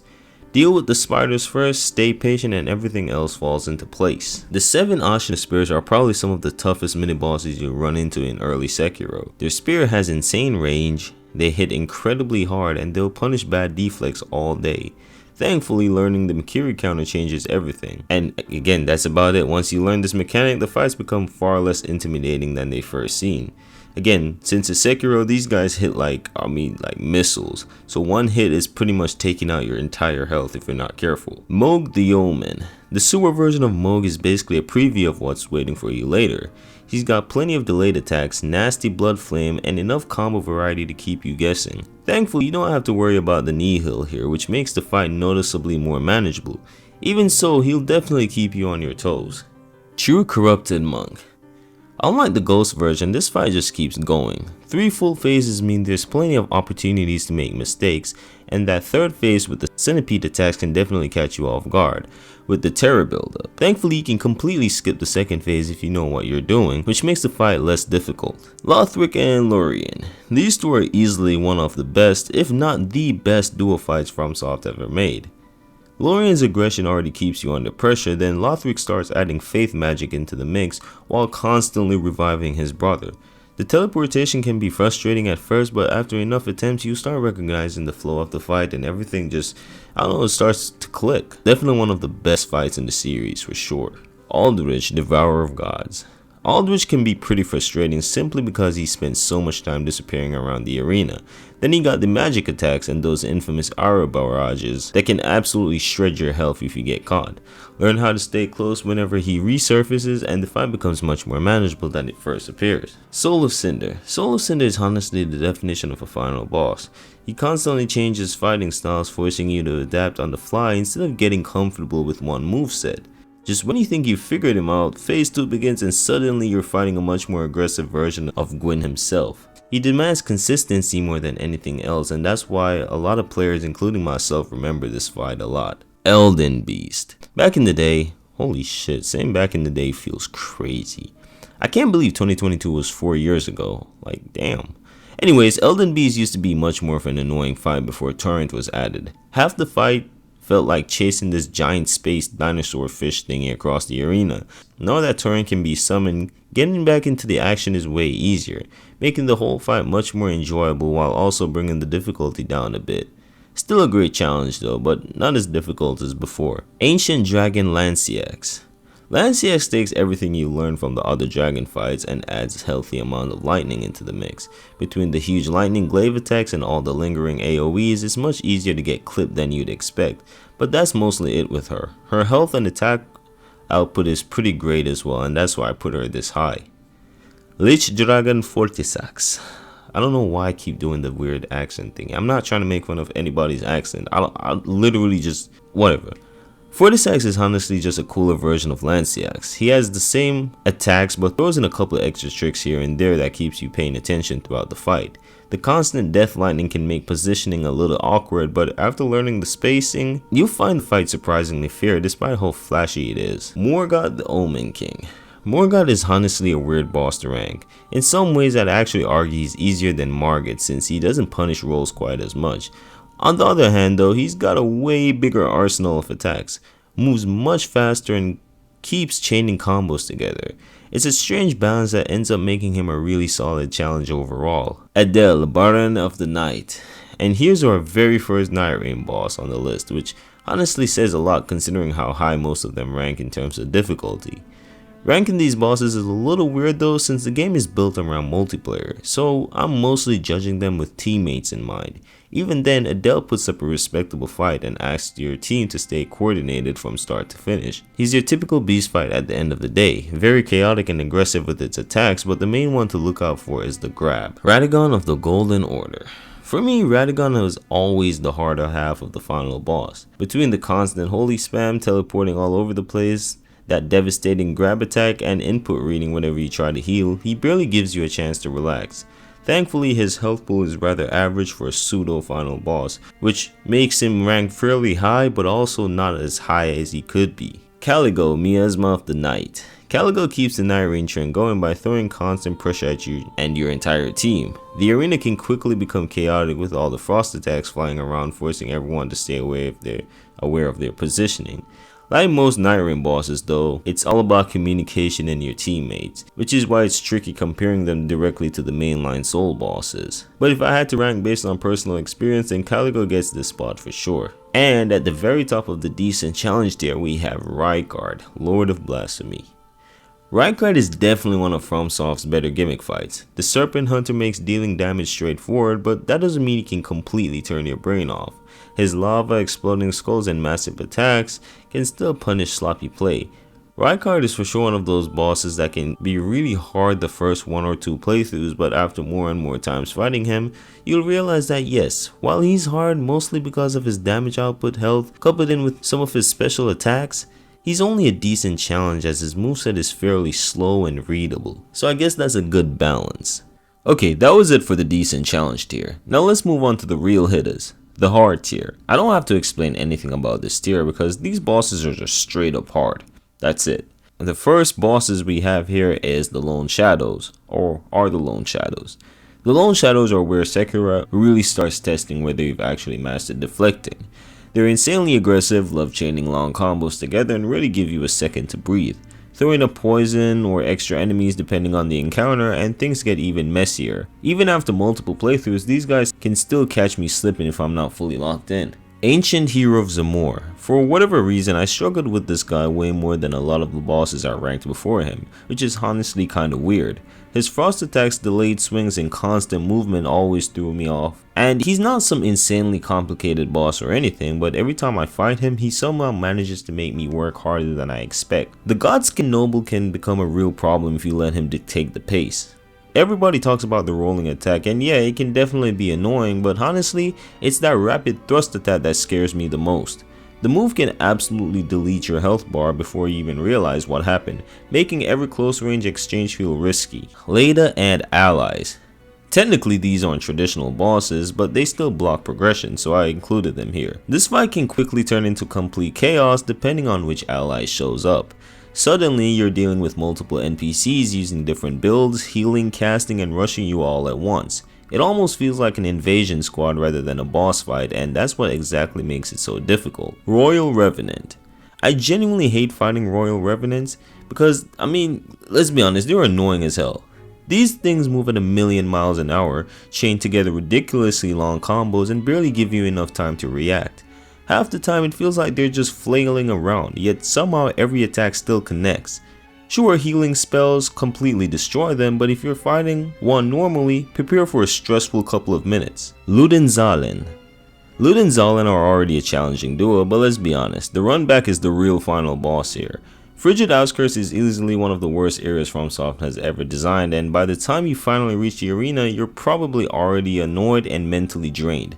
The fight itself is solid, but getting there over and over makes the entire experience much harder in my opinion. Chained Ogre. The Chained Ogre feels so out of place in Sekiro, and that's exactly why he gives so many players trouble. Instead of encouraging deflects like the rest of the game, he constantly throws out these massive grab attacks that seem to vacuum you halfway across the arena. It's a fight that almost punishes you for trying to play Sekiro the way you've been taught, so it's almost best to do a hit and run tactic when fighting him. Full grown Fallen Star Beasts, or just all the Fallen Star Beasts in general. These things hit absolutely hard. Between the charge attacks, gravity magic, tail swipes, and constant aggression, it can feel like there's never a safe moment to breathe. The full grown Fallen Star Beasts especially took me a while to get comfortable with. Even after learning the fight, one mistake can still snowball into a death pretty quickly. Blackbeard Kindred. The Blackbeard Kindred absolutely hits like a truck. Almost every attack chunks your health, and those destined death projectiles are especially dangerous if you don't. Add in the huge range on the halberd and axe attacks, and you've got a boss that's constantly threatening to end the fight in just a few mistakes. Golden Hippo. I'll be honest, this fight annoyed me more than almost any other Shadow of the Erdtree boss.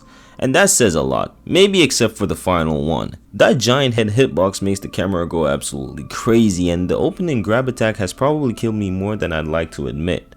Once phase 2 starts throwing extra attacks into the mix, the whole fight just feels awkward more than anything else. Half-Light Spear of the Church. It honestly hurts me to admit this, but Half-Light gave me so much more trouble than a lot of the bosses I've ranked before. Whether you're fighting the NPC or getting matched against another player, the constant pressure, healing, and range attacks can make this fight drag on forever. Every attempt feels different, which makes it surprisingly difficult to stay consistent. Tree Sentinel Duo. Finding one tree sentinel is already a solid challenge, so naturally FromSoft thought throwing two at you was a fantastic idea. Thankfully, the arena gives you enough room to separate them a bit, but you're still constantly watching your back for a second halberd coming in out of nowhere. It's a fair fight, but definitely one that demands patience. miquella, Host of the Nightmare. miquella gotta be one of the worst bosses FromSoft ever created. Like, what were they cooking making this dumpster fire of a boss? Half the fight is spent chasing this man throughout the hallways instead of actually fighting him. Then when you finally corner him, he can pull out a call beyond and absolutely vaporize your entire health bar. It's not hard because the mechanics are deep, he's hard because the fight is just unbelievably annoying. Black Dragon Calamite. Calamite is easily one of the toughest dragons in the series. He's constantly repositioning, punishes greedy attacks, and has several moves that cover way more ground than you would expect.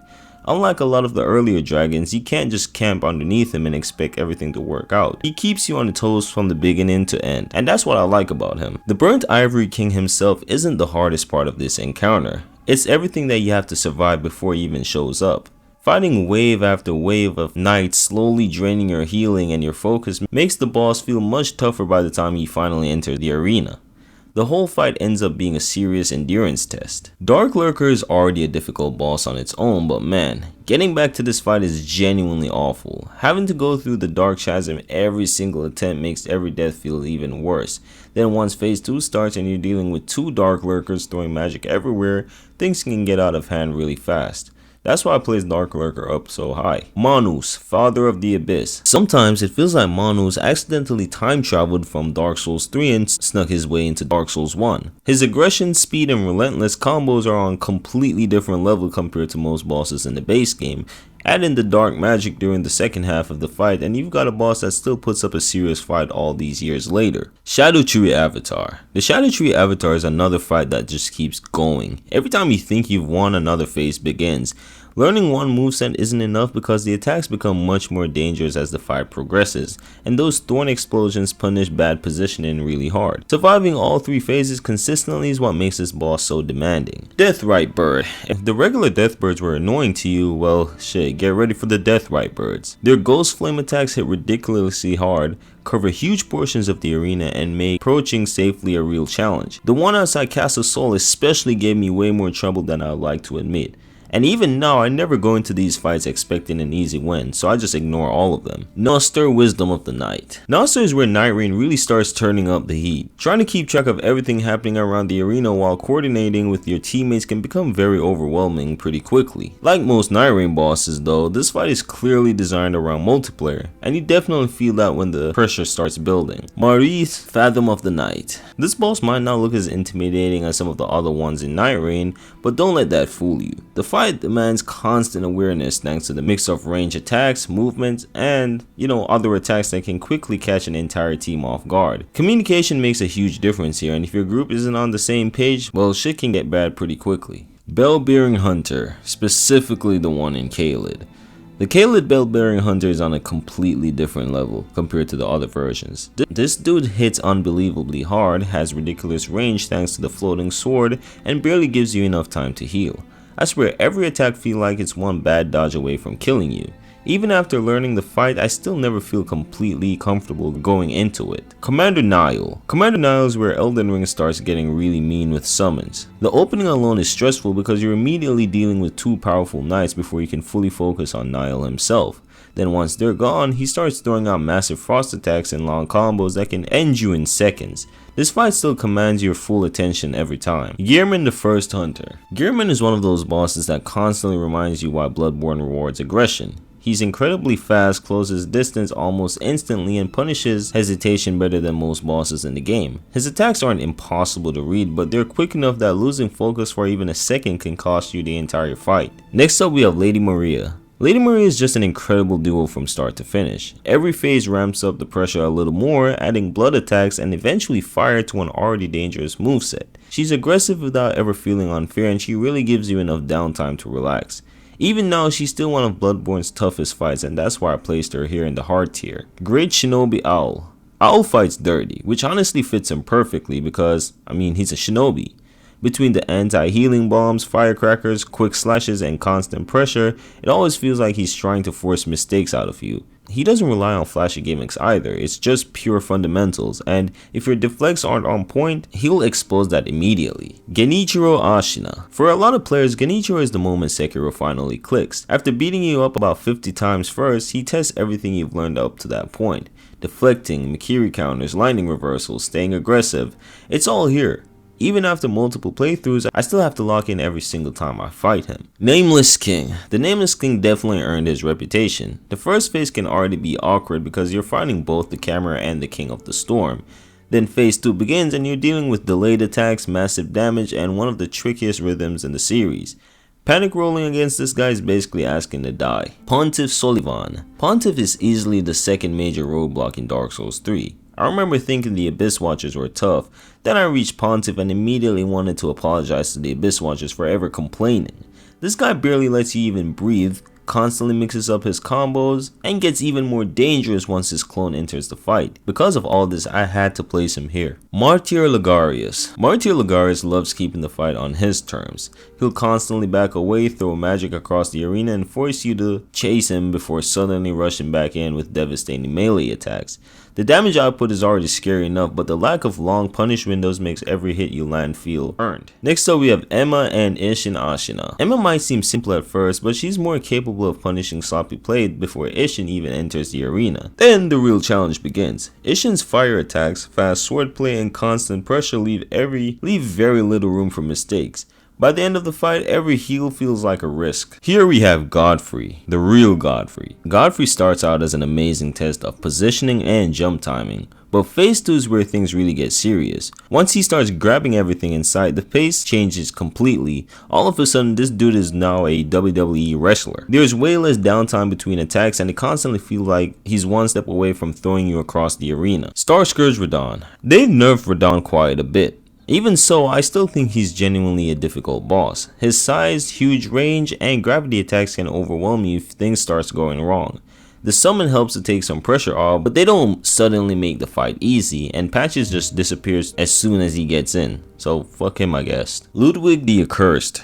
Ludwig wastes absolutely no time reminding you that you're playing Bloodborne. His first phase is chaotic, unpredictable, and full of attacks that seem to come from every direction. Then somehow phase 2 becomes a completely different fight. Learning two drastically different movesets in one encounter is a big reason why Ludwig remains such a memorable challenge. Ebrietas, Daughter of the Cosmos. Ebrietas is honestly one of the strangest bosses to position against. Believe it or not, the safest place to be is usually tucked right between, I don't know, her ass flaps. It sounds ridiculous, but it avoids a surprising number of her attacks. The problem is getting there consistently while dealing with her charge attack and arcane damage, both of which can end the fight almost instantly. Meteor, Mother of Fingers. And just like that, we've officially reached the top 50. Meteor is an absolute spectacle of a boss, but she's also one of the trickier fights in Shadow of the Erdtree. Her bizarre movements make it difficult to tell what's coming next, and the finger attacks, lasers, and huge AoEs leave very little room for sloppy positioning, which is why I placed her here. Borealis, the Freezing Fog. Just like Exyx, I had to separate Borealis from the rest of the overworld dragons because this guy is simply built different.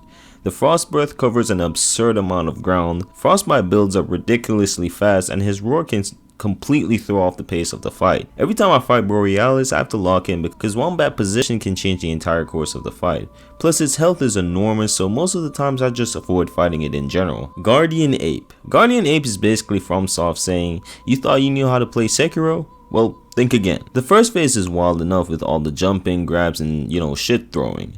To be fair though, this is the hardest phase since he's more unpredictable and animal-like. After taking him out, the game then pulls a gotcha moment, and he gets up holding his now beheaded, head in his hand for some reason. And now he turns into a swordsman. Sure, this phase is easier to deal with as while the attacks seem a little unpredictable, they actually follow a careful rhythm. But even after knowing every twist the boss has, he still finds a way to catch me off guard from time to time. He's still up there as one of the hardest bosses in the Souls series. Headless. I hate these guys. I genuinely do. Between the constant terror buildup, your movement slowing to a snail's pace, and that weird ass grab attack from behind where he pulls something from your asshole, every encounter just feels miserable. Sure, Divine Confetti helps a ton, but even with the right setup, these fights never stop being stressful. They're hard for all the wrong reasons. Draconic Tree Sentinel. If the regular Tree Sentinel was the warm-up, this guy is the final exam. The lightning attacks completely change the fight, and that lightning strike when you heal has probably fooled every Elden Ring player at least once. Shit, throwing the massive damage and long-reaching swings, and you've got a boss that demands great reaction time, patience, and focus. Midra, Lord of Frenzied Flame. Midra is one of the coolest bosses in the entire Souls series. The build-up and the presentation of the fight itself is just spectacular. The fight itself on a mechanical level and difficulty-wise is around 50-50 for me, because sure, compared to a lot of the other Shadow of the Erdtree bosses, he actually gave me the least amount of trouble on my first playthrough. However, there were times fighting him on different occasions where it felt like I was fighting a more heavy-hitting version of him, and that's why I say he's 50-50 in terms of difficulty, because if you don't come in with any fire protection talismans, he's gonna melt through your health like hot knife cutting through butter. So yeah, while his movements are slow and easily telegraphed, he makes up for that in damage output. There are times where his Frenzied Blast literally one-shots me, even with a crazy amount of health and being level 18 in Shadow Tree blessings. Valiant Gargoyles. I don't care what anybody says, this fight is rough. Fighting one gargoyle would have been fine, but then the second one jumps in while poison starts covering half the arena. Trying to keep up with both of them on screen at once is already difficult enough. And look, this is one of those duo fights that can completely fall apart if the RNG isn't on your side. So yeah, these dudes suck. Divine Beast Dancing Line. This boss made one thing very clear. The camera is your biggest enemy. The Divine Beast never stops moving, constantly switches elements, and fills the arena with effects that makes it harder to keep track of what's happening. It's an incredible spectacle, but man, there were plenty of times where I felt like I was fighting a camera more than the boss itself. I'm sorry to the 3 Fire Giant fans out there, but look, this dude absolutely sucks. The first time I fought the Fire Giant, I'm pretty sure he took me around 3 hours to beat. Between the gigantic health pool constantly rolling away and making you chase him all over the arena, the fight can become an endurance test really fast. Then phase 2 somehow manages to drag things out even longer. Definitely not one of my favorites. Mesmer the Impaler, the absolute goated fight of Elden Ring, and my third favorite boss of all time. Just like most of the other Shadow of the Erdtree bosses, Mesmer's difficulty is a bit weird to rank since you have to take in the Shadow Tree fragment system into consideration. On my first ever encounter with him, I had around 12 or 14 levels, and he was whooping my ass. Sure, his attacks were crazy and a bit hard to get used to, but I felt like each attack did around 50% damage to my health. Now obviously there were some tweaks that the devs did that buffed the Shadow Tree fragment system. So now at around 14 or 15 levels, I feel comfortable enough fighting him. Now in terms of moveset, Mesmer is fast. He feels like a hack and slash boss that snuck his way into Elden Ring. He has a lot of combos and mix-ups, but after a while you realize that they aren't anything too crazy. Just like any other boss, just be patient and wait for the right opportunities to attack. Out of all the attacks though, his snake based ones are the ones that can catch you off guard pretty easily. Because of all these things, I have to put Mesmer here at this spot. Some would probably put him higher, but I think the bosses that I've yet to mention are for sure harder than him. Next up we have Malekith the Black Blade. Malekith is where Elden Ring starts asking for almost perfect execution. Beast Clergyman alone has a surprisingly tricky moveset to learn, and then phase 2 throws you into one of the fastest fights in the game. Destined Death is what really makes him terrifying though, as once the debuff lands, your health starts disappearing while your max HP drops, and suddenly the fight can spiral out of control. He's also a bit of a health pool check because surviving long enough to learn both phases isn't easy. Dragon Lord Plasudasax. I absolutely love this fight, but man, does it go on forever. Plasudasax has an enormous health pool, and while his attacks were fair, surviving them for that long without making mistakes is the real challenge. Then he starts disappearing, teleporting, and throwing out those crazy Godzilla level laser attacks. It's a boss that slowly wears you down more than anything. The Putrescent Knight feels relentless from the second the fight starts. He's constantly charging around the arena, mixing delayed swings with blue flame attacks and never really letting you settle into a rhythm. He also has a deceptively long reach, which threw me off a couple times. It felt like every attempt demanded my full attention because one bad dodge usually turned into 2, and then a loading screen. And next up we have the Bed of Chaos. The Bed of Chaos isn't difficult because of mechanics. It's difficult because it's complete bullshit. The sweeping branches, collapsing floor, and random knockbacks make this fight feel like you're rolling the dice every attempt. It's one of those bosses where dying really feels like you got outplayed. You just sigh, run all the way back and hope that this attempt goes, better. Tree spirits. These things are pure chaos. They're constantly flailing around, filling the screen with limbs and making it nearly impossible to tell what's happening. Half the fight feels like you're guessing where the next attack is coming from.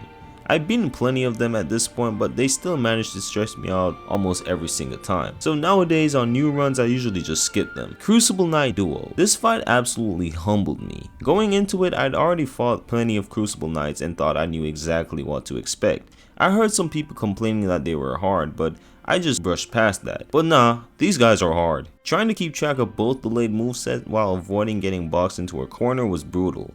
Even now, I still dread going into this fight. Godskin Duo. I don't think anybody was excited when they walked into this arena for the first time. 2 Godskin bosses, a shared health bar, constant aggression and attacks coming from both sides of the room. Yeah, shut that shit up. Sleep pods definitely makes life easier, but if you're fighting them normally, this fight can spiral out of control in a heartbeat. Oh, also good luck healing because these assholes are gonna constantly chuck fireballs at you. Sister Frida. Every time I think I've beaten Frida, the game reminds me that there's another phase waiting. And that's the issue, she just got 3 full phases. And by the time you reach the 3rd one, you're pretty much exhausted and used up pretty much all of your Estus flasks. And the 3rd phase is definitely the hardest one. So yeah, that's why I placed her this high. Radahn, Twin Moon Knight. Radahn honestly feels like she belongs in Sekiro more than Elden Ring. The combos just keep going and going and going and going. She just doesn't know when to fucking stop. She's constantly mixing magic and fire into her sword attacks and barely leaves any room to breathe. And let's talk about her weird attack pattern. I swear it doesn't feel like she follows a specific rhythm. Someone described her as one of those air dancers that you see at a car dealership, and honestly, that's the most accurate way to describe her movement. Then the twin moon attack comes out and suddenly you're questioning whether you remembered how to dodge or not. She was easily one of the biggest walls in the DLC for me. Mohg, Lord of Blood. Now we're talking about the real Mohg. The blood flame everywhere, the delayed attacks, and of course, Nihil. Even with the purifying crystal helping out, this fight still asks a lot from the player. His second phase becomes so chaotic that it feels like the arena itself is trying to kill you. Headless Ape Duo. I already wasn't the biggest fan of fighting one guardian ape, so imagine my reaction when another one decided to join in. Trying to keep both apes under control at the same time is just exhausting, and to be honest, bullshit. Yeah, I said it, straight up bullshit. It can quickly become a fight where you're spending more time running for your life than actually attacking. I'm grouping both Estelles together in this entry because they gave me pretty much the same kind of headache. Massive AoE attacks, these annoying teleport grabs and attacks that seem to cover the entire arena that makes every attempt feel stressful. The teleport grab especially has probably ended me more than I'd like to admit. Everdark Noster. This is where the Everdark bosses really start separating themselves from the normal Night Rain roster. The amount of pressure Noster puts on an entire team is ridiculous, and things can get pretty messy incredibly fast if everyone isn't paying attention. It's one of those fights where one person's mistake usually becomes everybody's problem. Everdark Maurice. Compared to the regular version, this version feels way harder. The attacks hits harder, the pressure barely lets up, and there are so many things happening at once that it's easy to lose track of what's actually targeting you. Communication becomes almost mandatory if you want a clean run. Gladios, Beast of the Night. Yet another Night Rain boss. Gladios is one of the coolest Night Rain bosses, but man does he hit hard. His movement is incredibly fast, he doesn't give your team much breathing room, and his combos can wipe people out before they even realize what's happening. This was one of the first Night Rain bosses that made me think like, yeah, this game ain't messing around. Ancient Dragon Senisax. What's next? Ancient Dragon Sex? I don't know, that wasn't even funny, my bad. This dragon drove me absolutely insane. The damage output is just ridiculous. It felt like every lightning attack took half of my health away, and one mistake usually meant the fight was basically over. Add in the water, constantly boosting the lightning damage, and you've got one of the most frustrating dragon fights in FromSoft history. Everdark Gladios. If regular Gladius wasn't enough, the Everdark version somehow turns up everything up another notch. The pace is faster, the punishment for mistakes is harsher, and your team has to stay focused from beginning to end. It doesn't take many slip-ups before the entire run starts falling apart. Fulgur. Fulgur is one of those Night Rain bosses that immediately earned my respect. He's aggressive, incredibly mobile, and constantly keeps the pressure on your team. There were plenty of moments where it felt like he wasn't giving us any time to recover before the next combo started. This guy absolutely deserves this spot. Demon Prince.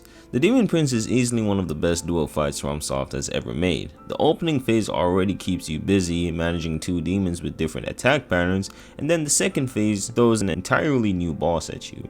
It's a long fight, and making it all the way to the end without losing focus is easier said than done. Artorias, Night Rain version. Okay, this is a weird entry, I'm not gonna lie. I don't usually use the bosses from the overworld of Night Rain as entries on this list, since most of them are just copy-pasted version of the original self. However, Artorias is a different case. He was actually one of the more unique ones, at least the one that stood out to me the most. His attacks were way deadlier, and he has far more combos up in his arsenal. 2 or 3 swings from his swords can annihilate your entire health bar, and another thing is his constant aggression and large health pool. I've struggled to beat this guy with me and my friends, even on good runs, so imagine if it was solo. So that's why it's, I had to place him this high. Commander Gaius. I'm just gonna say it now. Commander Gaius is straight up annoying. That opening charge alone has probably flattened everybody at least once, and he never really stops being aggressive after that. Between the board constantly charging around and guys throwing out huge attacks on top of it, this fight always feels more frustrating than it needs to be. Slave Knight Gale. Gale is basically everything you'd want in a final DLC boss. 3 phases, relentless aggression, and enough combo variety to keep you guessing for the entire fight. The crazy part is that even after learning him, you still can't afford to zone out because one mistake can lead to several more almost immediately. But one thing I do like about Gale though is that despite him being hard, he's very fair at the same time. His combos seem wild and relentless, but they give you plenty of good room to dodge. So again, he's pretty fair. Everdark Caligo. Everdark Caligo is honestly terrifying. The amount of frost covering the arena, the constant pressure, and the sheer damage output makes every minute feel stressful. It always feels like you're one bad dodge away from watching your entire team disappear. Definitely one of the toughest Night Rain fights for sure. Heolster. Heolster is where Night Rain really proves it belongs in the upper part of this rank. This boss barely gives your team a chance to breathe, constantly chaining together devastating attacks while demanding near perfect coordination. Even when everyone knows the mechanics, the fight can still fall apart in an instant if someone fucks up and makes a mistake. On his own, he probably would have ranked higher, but because of the multiplayer aspect, he can be handled sometimes pretty well if you have a good team. Next up we have Espen the Sword Saint. Man, what can I even say about Espen that hasn't already been said? This guy is Sekiro's final exam for a lot of people. Every mechanic the game has taught you gets tested here, and he expects you to execute all of it almost perfectly. 4 phases if you include Genichiro, his insane aggression, the spear, the gun, the lightning. This fight has everything. Even today, Espen still gives me one hell of a fight every single time. Owl Father. I actually think Owl Father is way harder than Great Shinobi Owl and just a slightly bit harder than Espen the Sword Saint. Now compared to Shinobi Owl, this version feels like he removed all the cheap tricks and decided to simply outplay you instead. This dude is ridiculously aggressive, constantly changing up the tempo of the fight and forcing you to stay mentally locked in. The firecracker slash catches me way more than I'd like to admit, and the flaming owl attack into the side of fall thrust is still one of the coolest attacks in Sekiro. Deadly, but cool. The crazy thing is, even after learning everything he does, he still manages to punish the smallest mistake, and what I realize is that his stamina goes down quickly, so you gotta constantly put pressure on him. He's one of those bosses where if you're even slightly off, he'll make you pay immediately. Balancers. The balancers are honestly where Night Rain started making me question if my team was actually communicating or just running around doing their own dumb shit. This fight throws so much shit at your group that it feels like everyone has to play almost perfectly. Someone is always getting chased, someone is always trying to revive another teammate, and before you know it, shit, the entire runs fall apart. What makes them especially dangerous is how well they punish teams that split up, stick too far away from each other, and things get ugly really fast. Easily one of the toughest encounters in Night Rain. Libra. Libra is probably one of the most unique bosses FromSoft has made in years. Before the fight even starts, the game literally gives you a choice that can change how difficult the entire encounter becomes, which I thought was a really cool mechanic. Then the fight itself starts and Libra immediately starts throwing out madness attacks out of nowhere and huge AoEs. The amount of visual effects on screen can get pretty overwhelming at times, especially with teammates everywhere. This is definitely one of those fights where staying calm is much easier said than done. Everdark Fulgur. Again, yet another Night Rain boss. They for sure took up the top 20. Regular Fulgur already demanded a ton from your team, but the Everdark version somehow found a way to crank everything up another level. His aggression feels non-stop, his attacks hit like an absolute truck, and there are moments where it honestly feels like he isn't giving your team a chance to recover. One thing I noticed though is how quickly this fight can go wrong. One teammate goes down, another one runs over to revive, and then suddenly everybody's on the floor. That's why I have Everdark Fulgur so high. He's just super aggressive and relentless from beginning to end. Everdark Adele. If regular Adele earned my respect, Everdark Adele demanded that shit. This fight feels like you're constantly reacting instead of controlling the pace. This motherfucker barely slows down. The grab attack is still one of the scariest moves in the fight, and the amount of pressure it puts on the entire team is ridiculous. There were multiple attempts where I thought we were doing perfectly fine, then within 10 seconds, everything completely fell apart. That's honestly why I ranked this version so high. And at the number 10 spot, we have Lawrence the First Vicar. Yes, I placed Lawrence the First Vicar in the top 10, even above bosses like Mesmer, Gearman, and even Lady Maria. Lawrence was the only Bloodborne boss I've actually fought on more recent playthroughs, meaning that by the time I fought him for the first time, I've already somewhat mastered or at least understood the combat and mechanics of the game enough to make the other bosses somewhat pushovers. Lawrence was not a pushover though. This dude humbled the ever-living shit out of me, and it's weird because I went into this fight thinking that he was just gonna be another Cleric Beast reskin, but that's obviously not the case. Similar, sure, but by the time phase 2 happens, he feels completely different. The first phase is difficult as every slime he does is followed up by flames, so even if you dodge it, the flames will still get you, if you're not careful. He hits super hard and his health pool feels quite massive. Again, the first phase is mostly just AoE spams, and that's bad enough, but what if I told you that the bullshit doesn't stop there, and that the first phase is actually the easier part of the entire battle. In the second phase, this dude's legs explodes, leaving him crawling around, but that should make the fight easier, right? Oh, you poor innocent child. This makes the fight actually harder, as now every time he crawls around, he leaves large pools of lava trails, similar to Quelaag. What's worse is that standing in front of him or behind him is not even a good option, as if you stand directly in front of him, he will go ballistic on you with his attacks, giving you barely any breathing room, and sometimes the lava sits directly in front of him. Going behind him, well, you have to deal with the massive pool of lava, so the only viable option is to stand directly to the side, and even that is difficult as he has super wide springs that can catch you even there, and he loves to move around a lot too. And remember, this guy does a lot of damage, so again, I do think that he deserves a spot for real. And I know you might be saying that, oh, this particular boss from Night Rain is harder or whatever, but you gotta remember, Night Rain is a multiplayer first, single player second type of game, so it encourages multiplayer, and everything is team dependent.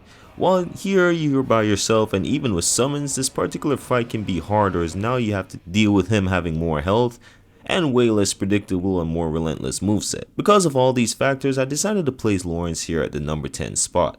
Up next we have Orphan of Kos, another Bloodborne boss. Yes, I think that Orphan of Kos years later is still the most difficult Bloodborne boss, and I like how most bosses in the Soul series somewhat follows a specific pattern or rhythm. Even most beast bosses in Bloodborne does. You got Ishin that feels like a dance, Godfrey who's aggressive but still readable enough to not feel overwhelming, and even the dragons usually have some moments where they chill out. Orphan of Kos, however, said F all that. He follows no such thing. Rhythm and clear attack patterns? What's that? It's on sight the moment you place your foot into the arena. You should have known that arenas this big usually means the boss is going to be on some acrobatic bullshit. His attacks were frantic, relentless, and non-stop, and to this day I can't remember what a unique Orphan of Kos attack looks like when he screams, except for the one when he screams and summons lightning. Mostly because all of them looks crazy and hard to read. What's funny is that even on runs where I beat him in less than 5 tries, I never felt like, oh yeah, that was easy. No, it usually felt like I went to war and barely made it out alive. Because of all this, I definitely think that Orphan of Kos deserves to be at this spot when it comes on to difficulty. Everdark Balancers, another boss that took a lot of thinking before I could place him here. The Everdark Balancers kind of felt more easy, but also a little bit more difficult compared to the regular version, and this mostly has to do with the giant worm phase.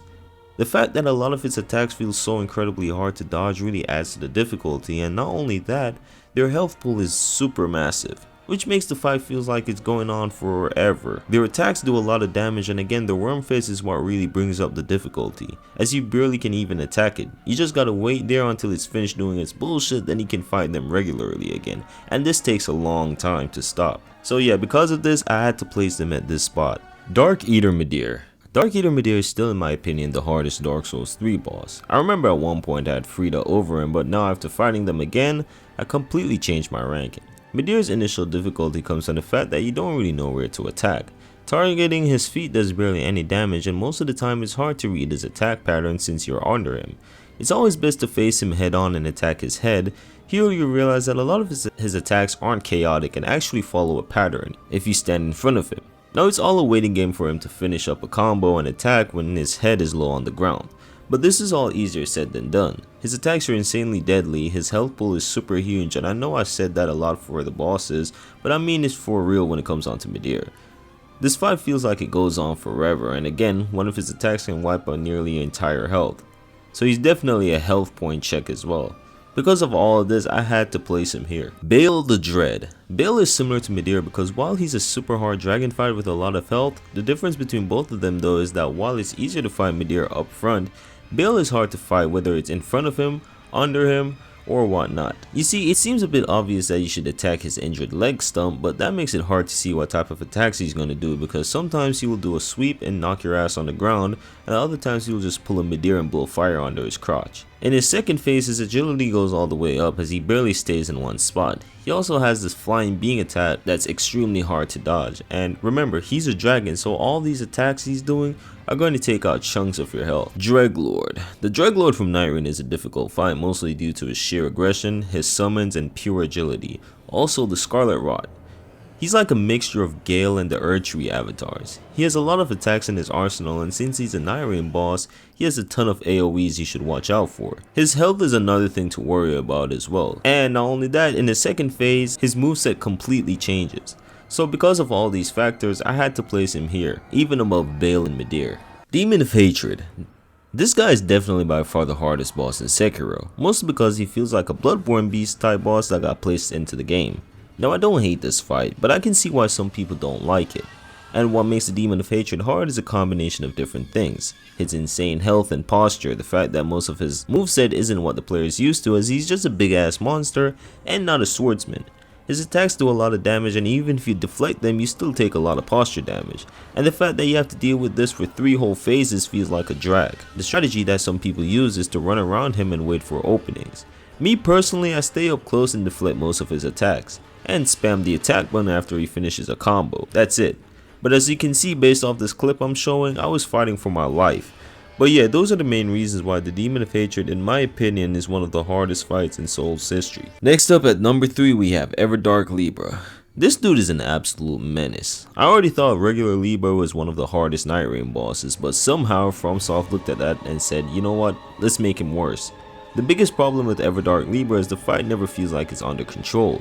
There's madness building up, giant AoE attacks going off everywhere, spells flying across the arena, and teammates getting knocked down left and right.